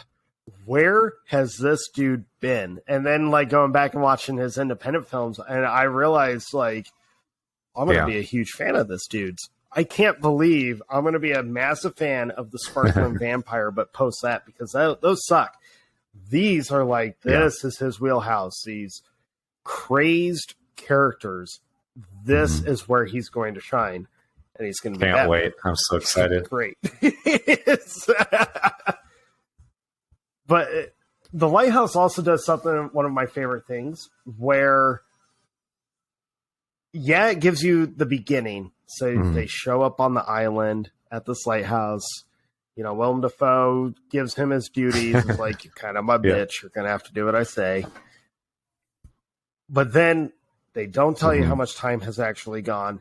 And you really question pretty much everything you see on screen. Am I actually seeing this? Is the character actually seeing this? Or what the hell is going on? And then I won't give I'm not going to spoil, but the escalation of this movie is one of my favorite escalations of characters and just situations that I've ever seen, because truly leaves you with just this bewilderment of just what the hell? And I think it gives you enough. And then the credits roll. Ammunition. Those are my favorite kind of stories. It gives you enough ammunition to argue either direction. You can be like, all of this stuff was real because we saw this and this and this, or all of this is crazy because of this and this and this. It's just so unnerving and weird. I love it. Right. But it does such a great job of, you feel isolated watching it. And it's because of that aspect ratio. You feel claustrophobic watching it. I remember when I popped in the Blu-ray that first time and it came on black and white with the perfect square. I was like, oh, I'm sure it'll be one of those movies that the screen widens out as the film continues. And then it never did. And I was like, I feel kind of weird and uncomfortable. What? And then he's laying in his bed with that figurine, and you're like, I'm really, really uncomfortable right now. And you're The Lighthouse, that is one of those movies. I was so excited about it when I first watched it, and I just, like you, it's one that the more I think about it, the more I watch it, the more I'm like, this might end up being just one of my all-time, which is a tough list to actually compile. of like what would actually be the all time. And I'm like, man, The Lighthouse might be just kind of pecking its way, pun intended, to get absolutely. up there. It's flawless. It's so specifically perfect to what it intended to be, and I think that's very impressive. Yeah, I'm so happy that was on your list. I was like, well, we're gonna end up talking about it. I know. Yeah, but it absolutely had to be. Oh man, it's such a great madness ride. All right, my number 2 is one that it's so absurd, and that's what makes it perfect to me. I'm not even going to build this up because no one's going to. A lot of people I don't think realize this movie exists, but they should. But my number 2 is Dr. Strangelove, or How I Stopped Worrying and Learned to Love This the is Bomb. honestly what I thought you were. Yes, that is the full talk about this title. movie when you talked about Gojira and the nuclear bombs and all that stuff. Yeah. Oh yeah. Dude, Dr. Strangelove is like it is satire almost at its best. I'm not the biggest Stanley Kubrick fan. I love a couple of his movies just indefinitely. This is one of them. The Shining is the other. But I find myself torn between, like, if I had to pick between which one did I enjoy more, Dr. Strangelove or The Shining, I honestly wouldn't be able to give you a fair answer because they're just too good of films. But Dr. Strangelove with Peter Sellers playing 3 characters and this whole situation of this general gone mad because he thinks that it's basically his fear of fluoride in the water coming from the Russians is corrupting his seed and other precious bodily fluids.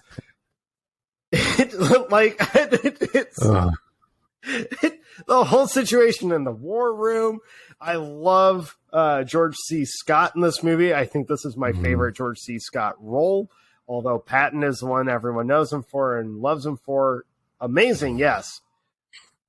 But him in this movie is my favorite. He chews gum the entire movie, like nervously, and several sticks in one scene. It's such a great satire on paranoia. I adore this movie. It's got like very subtle, very dark humor moments in it, very just weird moments in it. And then they do such a great mix of like just blatant jokes, like you can't fight in here. This is the war room. Yeah, that's like a Mel Brooks type of joke. That's amazing. Right. But it's thrown into a Stanley Kubrick satire on like the Red Scare and paranoia in general. Oh my God, this movie. I saw it. My dad was the one that introduced this to me, and he was kind of nervous for me to watch it because he was like, I don't know if you'll actually get it or enjoy it, but you like Peter Sellers. Here's 3 roles that are so different than Inspector Clouseau. Just watch it. And I was dying, and I've been obsessed with this movie ever since. Every moment of this movie to me is gold. It's so that's exactly how I found it too. I was such a massive fan of Peter Sellers. I was like, okay, well, this has him in it, and it's a comedy, so it has to be good. And it was really good, but it's different. I'm trying to think. I don't think Stanley Kubrick has made many. If maybe this is the only comedy that he's made, which is pretty amazing. He's made several like anti-war type films, which is interesting, especially even black and white ones. One of the ones that I had in my honorable mentions was Paths of Glory with Kirk Douglas, and that's like an anti-war war film. But all of his movies are generally very serious, and so it's very funny to have Dr. Strangelove as a Kubrick joint. But it's great, and I think that it's so funny. It was almost on my list. It was like my number 11 if I could have one. Yeah, it's just there's every scene in this movie just cracks me up. But I love the whole like the president invites a Russian ambassador into the war room, and George C. Scott's character is like, he's got a camera. We can't let a Russian into the war room. He'll see the big wall. And it's just a map of Russia. Like, all of our planes. and then their consultant is Dr. Strangelove, who's like a potentially used to be a Nazi or a part of the Nazi party, but now he's a consultant for the president of the United States, trying to undertake, or like, how do we avoid this whole nuclear disaster that's going on because our general thinks his semen is tainted with fluoride. Yeah, it's as silly as it sounds. It really is, and that's what makes it so great. I just love this movie, even down to the simplest little jokes for like on the nuclear warheads. One of them says "Hi there," like it's painted on the back of it. Just, "Hi there." It's just, I love the silliness of this movie and satire. I love that it pokes fun at extreme paranoia. That to me is just what a great subject to make fun of or to poke fun at, which some people would almost let a paranoia on that grow. Of like, well, why would you want to make fun of it if you weren't trying to hide? It's just so good. Especially about Dr. Strangelove. About something like bombs and nuclear warfare, and this is a pre-Cold War movie before that scare or paranoia really even took off. It's like, this is, it's about fluoride, but it's also about learning to love the bomb, and so it works on so many levels, and it should have been maybe a warning to that, but it's funny. Yeah, so that's my number 2. That's a great one. I was hoping that would come up because we had to talk about it for sure. My number 2 is one that I was introduced to in high school and kind of didn't expect to love. I was kind of forced to see it, and then became obsessed with it. A lot of people, I'm sure everyone has heard of Marlon Brando and how he's such a great actor, and all of his unique skill is synonymous with method acting. But I had never really experienced it, or I had like seen The Godfather, and that's about it. And he's barely in that. So when I was shown On the Waterfront, I just became obsessed with Marlon Brando, and I was like, had to see everything he was in. I think everybody talks about Streetcar Named Desire, but I love On the Waterfront a lot more. And I think for such a complete story, because so it has Marlon Brando in it, and he carries it. He's very, very, very good. But that's not a small task in this movie. It's not like just him, because there's tons of different characters, and they're all very intricate and specific. And so he kind of exemplifies the story, but the rest of the characters are really kind of funneling towards him. He does such a good job of acting like this small town guy who was a boxer, but is kind of washed up now because he lost some fights and is just kind of trying to work on the docks. It could have honestly been on our top 10 gangster flicks for me, because I love it that much, and I didn't really think about it too much back then as that. But it's ostensibly about this mob controls these docks in this town, and they're a union that controls everything and kind of are able to dictate who works and who doesn't. And so the Marlon Brando's character, he is kind of gets caught up with them. His brother kind of works for them, and so he kind of gets accidentally involved in murdering this guy. The very beginning of the movie is he kind of gets this guy to go up to the roof, and there are mob guys waiting up there to throw him off. And so he was like, I thought you were just going to talk to him. How did this happen? And they're like, oh, we just had to take care of him. And so it's one of my, and watching all these old movies, so many of them are paced so slowly. I watched some of the ones, I tried to watch the couple that I hadn't seen before in case they came up, and they just move so slowly. But On the Waterfront is so engaging to me. Like, as soon as it starts, it moves so well. It's so gripping.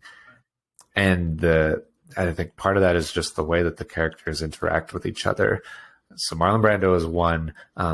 The sister of the kid who dies at the beginning is the other one that she kind of starts a relationship with Marlon Brando, but there's obviously a conflict because he didn't murder her brother, but he's involved with it.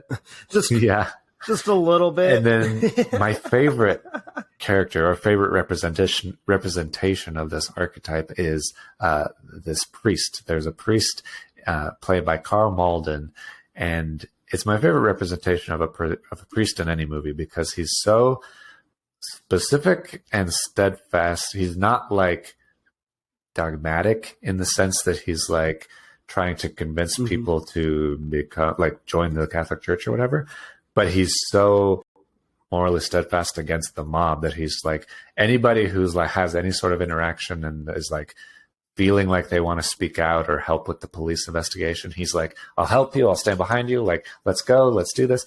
And so he's trying to encourage these people to like have the courage to come forward and talk about it. And he gives some incredible monologues to this like dock workers and stuff. And so it's just a really incredible movie with really incredible like imagery. There's this whole thing with Marlon Brando's character like takes care of pigeons on the roof, and he's kind of he becomes like a stool pigeon against the mob. And so there's so much to this movie, and there's so many moving parts. And so it's just one of the most fascinating old movies from the 50s that I've just loved it since high school, and I continue to love it. I rewatched it this week, and I was like, yeah, I remember loving this movie. I don't know if it's as good as I remember because it's been a few years. I was like, this movie is better than I remember, man. This movie is so good.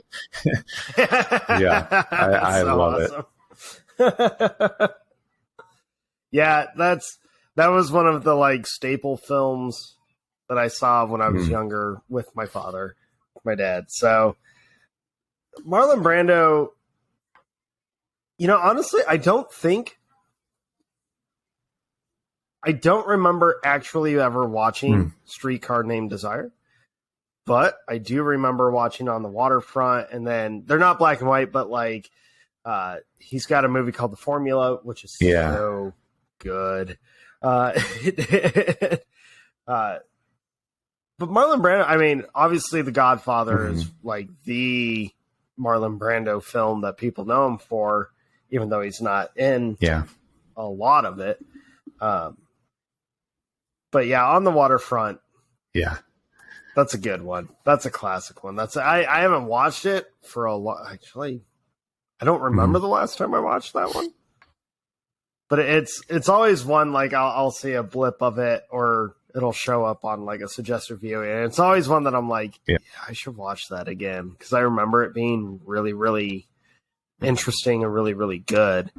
I should watch it again. Yeah, that's a great pick, man. I knew you were gonna go like super acting house on that one. I knew it. I was like, he's gonna have like a it was the only like pure drama movie on my list. I was like, everything else is like exciting thriller or comedy or something weird, but this is like clean, pure drama. It's great. Well, my number one is not a pure clean drama at all. It is the polar opposite of that. This was one of our crossovers from earlier. It has finally shown up again. My number one is one of the funniest movies ever made. And it just hits every note perfectly. My number one is Young Frankenstein. I am in love with this freaking movie. It's so good. It might be my favorite satire because as a huge fan of like Mary Shelley's Frankenstein and the old Frankenstein film, this movie does such a great job of kind of retelling that story essentially, but using so many great Mel Brooks gimmicks, the song and dance number, all the little slapstick moments, the facial expressions, the reactions, the stupidity of it, and the most random moments like the constable with the wooden arm that's always stuck that he's got to like literally smack around, and he's lighting his. It's just you can't understand. Yeah, he has to like anything he has to repeat his own lines so that the Which- people around him know what he's talking about. right. I just like Oh man, Gene Wilder is a Hollywood icon. A lot of people love him for Willy Wonka and the Chocolate Factory. That's like the most broad Gene Wilder film. My favorite is all Mel Brooks doing of, Blazing Saddles and then Young Frankenstein. Yeah. I actually love this one way more than I even do his I think character in Young Blazing Frankenstein Saddles. definitely lets him shine, and his like huge powerhouse comedy. He's incredible. Oh yeah, he gets to just completely let loose in this film, and it's so perfect for that character. I also love like the two running gags. They are two of the best running gags in a comedy, let alone a satire. Is like the pronunciation of his name, Frankenstein. and then Igor's hump. Yeah. Didn't that move? Wasn't that? I told my daughter, and he's like, "No, what?" right, and then just like looks at the What audience hump? and smiles. It's like What? it's an inside joke with the audience. It's Right. hilarious. Which was like a gag that I guess that actor actually did play, that they just decided that needs to be like in the film. Like that was not actually originally Amazing. scripted. That was a gag he played on Gene Wilder that they just felt, this is the character. We're going to keep this. It's so clever. and Igor. I remember when I first saw Young Frankenstein and he corrected them because they say like, "Oh, Igor," you go, "No, Igor." You're like, yes. It's just so. There's not one thing with this movie that I like ever feel disappointed in. It is so well done. It's so well made. It's such a great callback to like that original Frankenstein movie, and it's just so enjoyable. All the jokes are they're either absurd or way more inappropriate than I remember them being. Watching it with my kid, I was like, "Oh my god, I forgot how like dirty of a joke some of this was." But I guess we're going with it. What knockers! I love the brain drop off like mail slot in the door for the lab. Using the when they're robbing the grave and the cop stops him in the middle of the road and he's got to use the dead arm. Do you need a hand? pretend No, that's I've got his one. arm. It's right here. He's like, Oh my god! it's such a great film. Like it's just, oh my god, there's so many great moments of this movie. And I had told my daughter, like, wait till you meet the blind guy. That whole sequence, it's very short, but you're gonna love that sequence. And so like he shows up and it's Gene Hackman making a cameo. And he's trying to light the cigar, like, "Oh, you need some soup? Let me warm you up." And he's like trying to follow the bowl. Mel Brooks is great at blind comedy, which is a weird subgenre of comedy. But it's a great Mel Brooks gag. subgenre. Yeah, Young Frankenstein just like originally I was like, "Oh, maybe this will be like number 3 or like 4 or 5 range," because I usually will try to kind of middle of the road movies that I know are absolutely on my list just to see where they're going to end up. It was middle of the road once. I've rewatched it. It was like, no, like you are taking the cake. You just are. I'm a big Mel Brooks fan. His satire is just so. It's the perfect satire, honestly. To me, it is the perfect satire. Young Frankenstein. It's such a great. Oh my god! It's Mel Brooks does such a great job of making this satire fit into the monster movie like pantheon, and how it references so his uncle or grandfather was this mad scientist, Frankenstein, who was trying to reanimate tissue. And so it kind of creates it as like this sequel or Son of Frankenstein kind of story. Yeah. It's such a fun thing that takes it partly seriously and partly not at all, partly the opposite of seriously. It's like trying to almost make Young Frankenstein canon in the monster universe, which is interesting. I love it. It's great.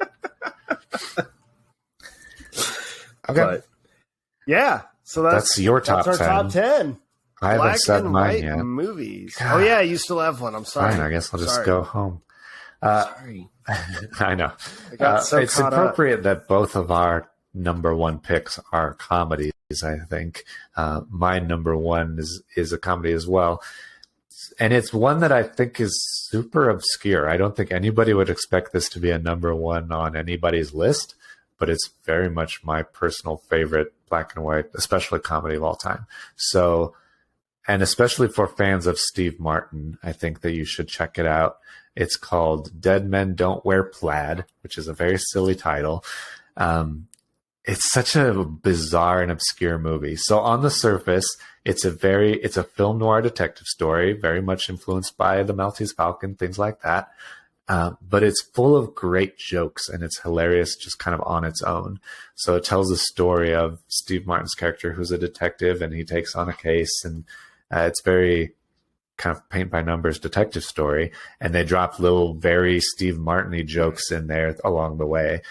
But my favorite part is that it has this fantastic gimmick where it uses clips from old movies in very creative ways and incorporates them into the story. So it's kind of hard to describe, but it takes like clips from famous actors like Cary Grant or Ingrid Bergman or Humphrey Bogart, and from movies that are public that everybody's seen, and splices their lines in as if Steve Martin is talking to them.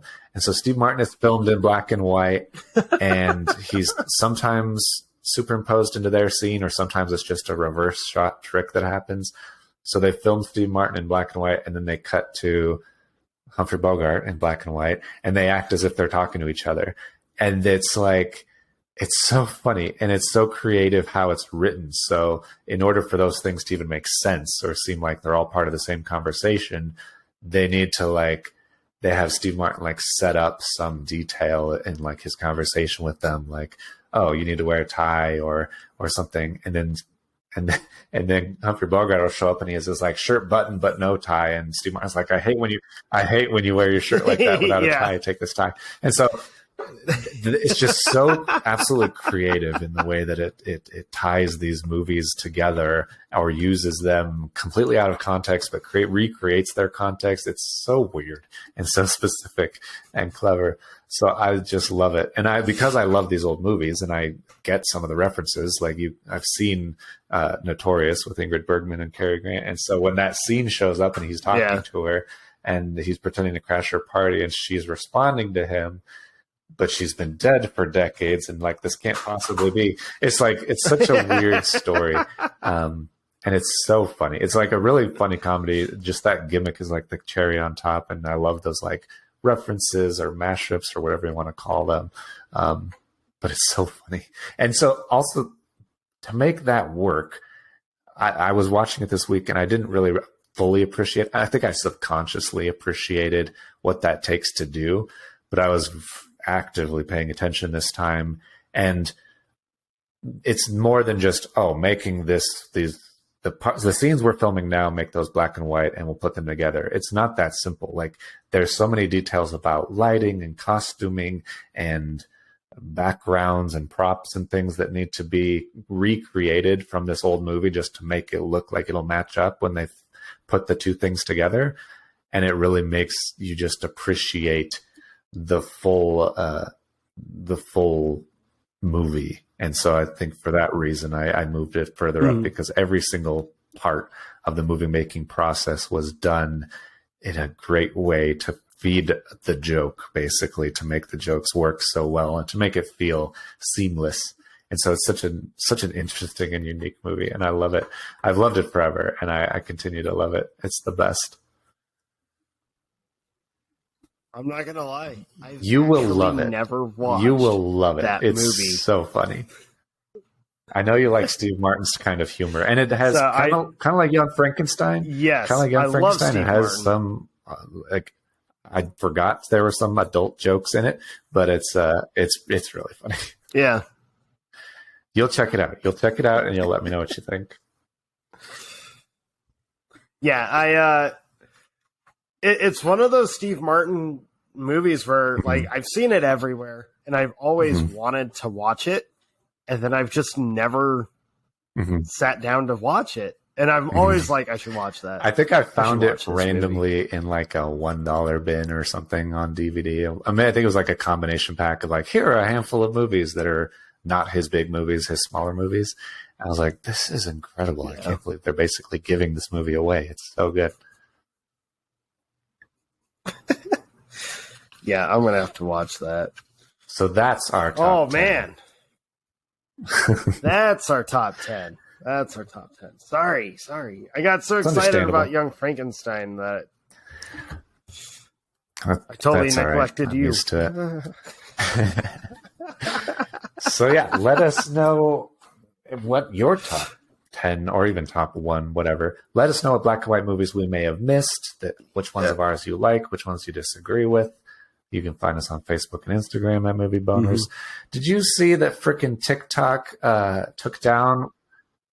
Shut down our Star Wars one? Yes, I did see that. I was laughing I was trying pretty to hard post about that, some of our honestly. older like funny clips that we had on Instagram. I was like, I'll just put that on TikTok. It's easy stuff. And it got a bunch of likes. And then I got a notification. It's like, this has harmful content or inappropriate content. Yeah, what was the... I'm going to look it up because it made me laugh really hard. By the way, trying to learn how to TikTok is kind of difficult. It's My dear daughter has been trying to help me figure it out, Yeah. and she has been judging me. you have to not be So an I'm old terrible man. at TikTok stuff. It got taken down for dangerous acts. Like dangerous acts. That's what I mean, it was. Yeah. Just some kid had a lightsaber go into his mouth. It's not that dangerous. It's so funny. Yeah. Community Yes, guidelines we're going to get banned off of violation. TikTok. Follow us while you can. But it will get banned any time now, I'm sure. But hey, man, it looks like there's a good chunk of people that have enjoyed the gangster episode clip that we had from that one's really The funny Departed. too. I enjoyed going back to that. That was fun to repost. So yeah, follow us on those places. Oh, we haven't done honorable mentions. Do you have any of those? Oh, shoot. Yeah. Honorable mentions. Hold on.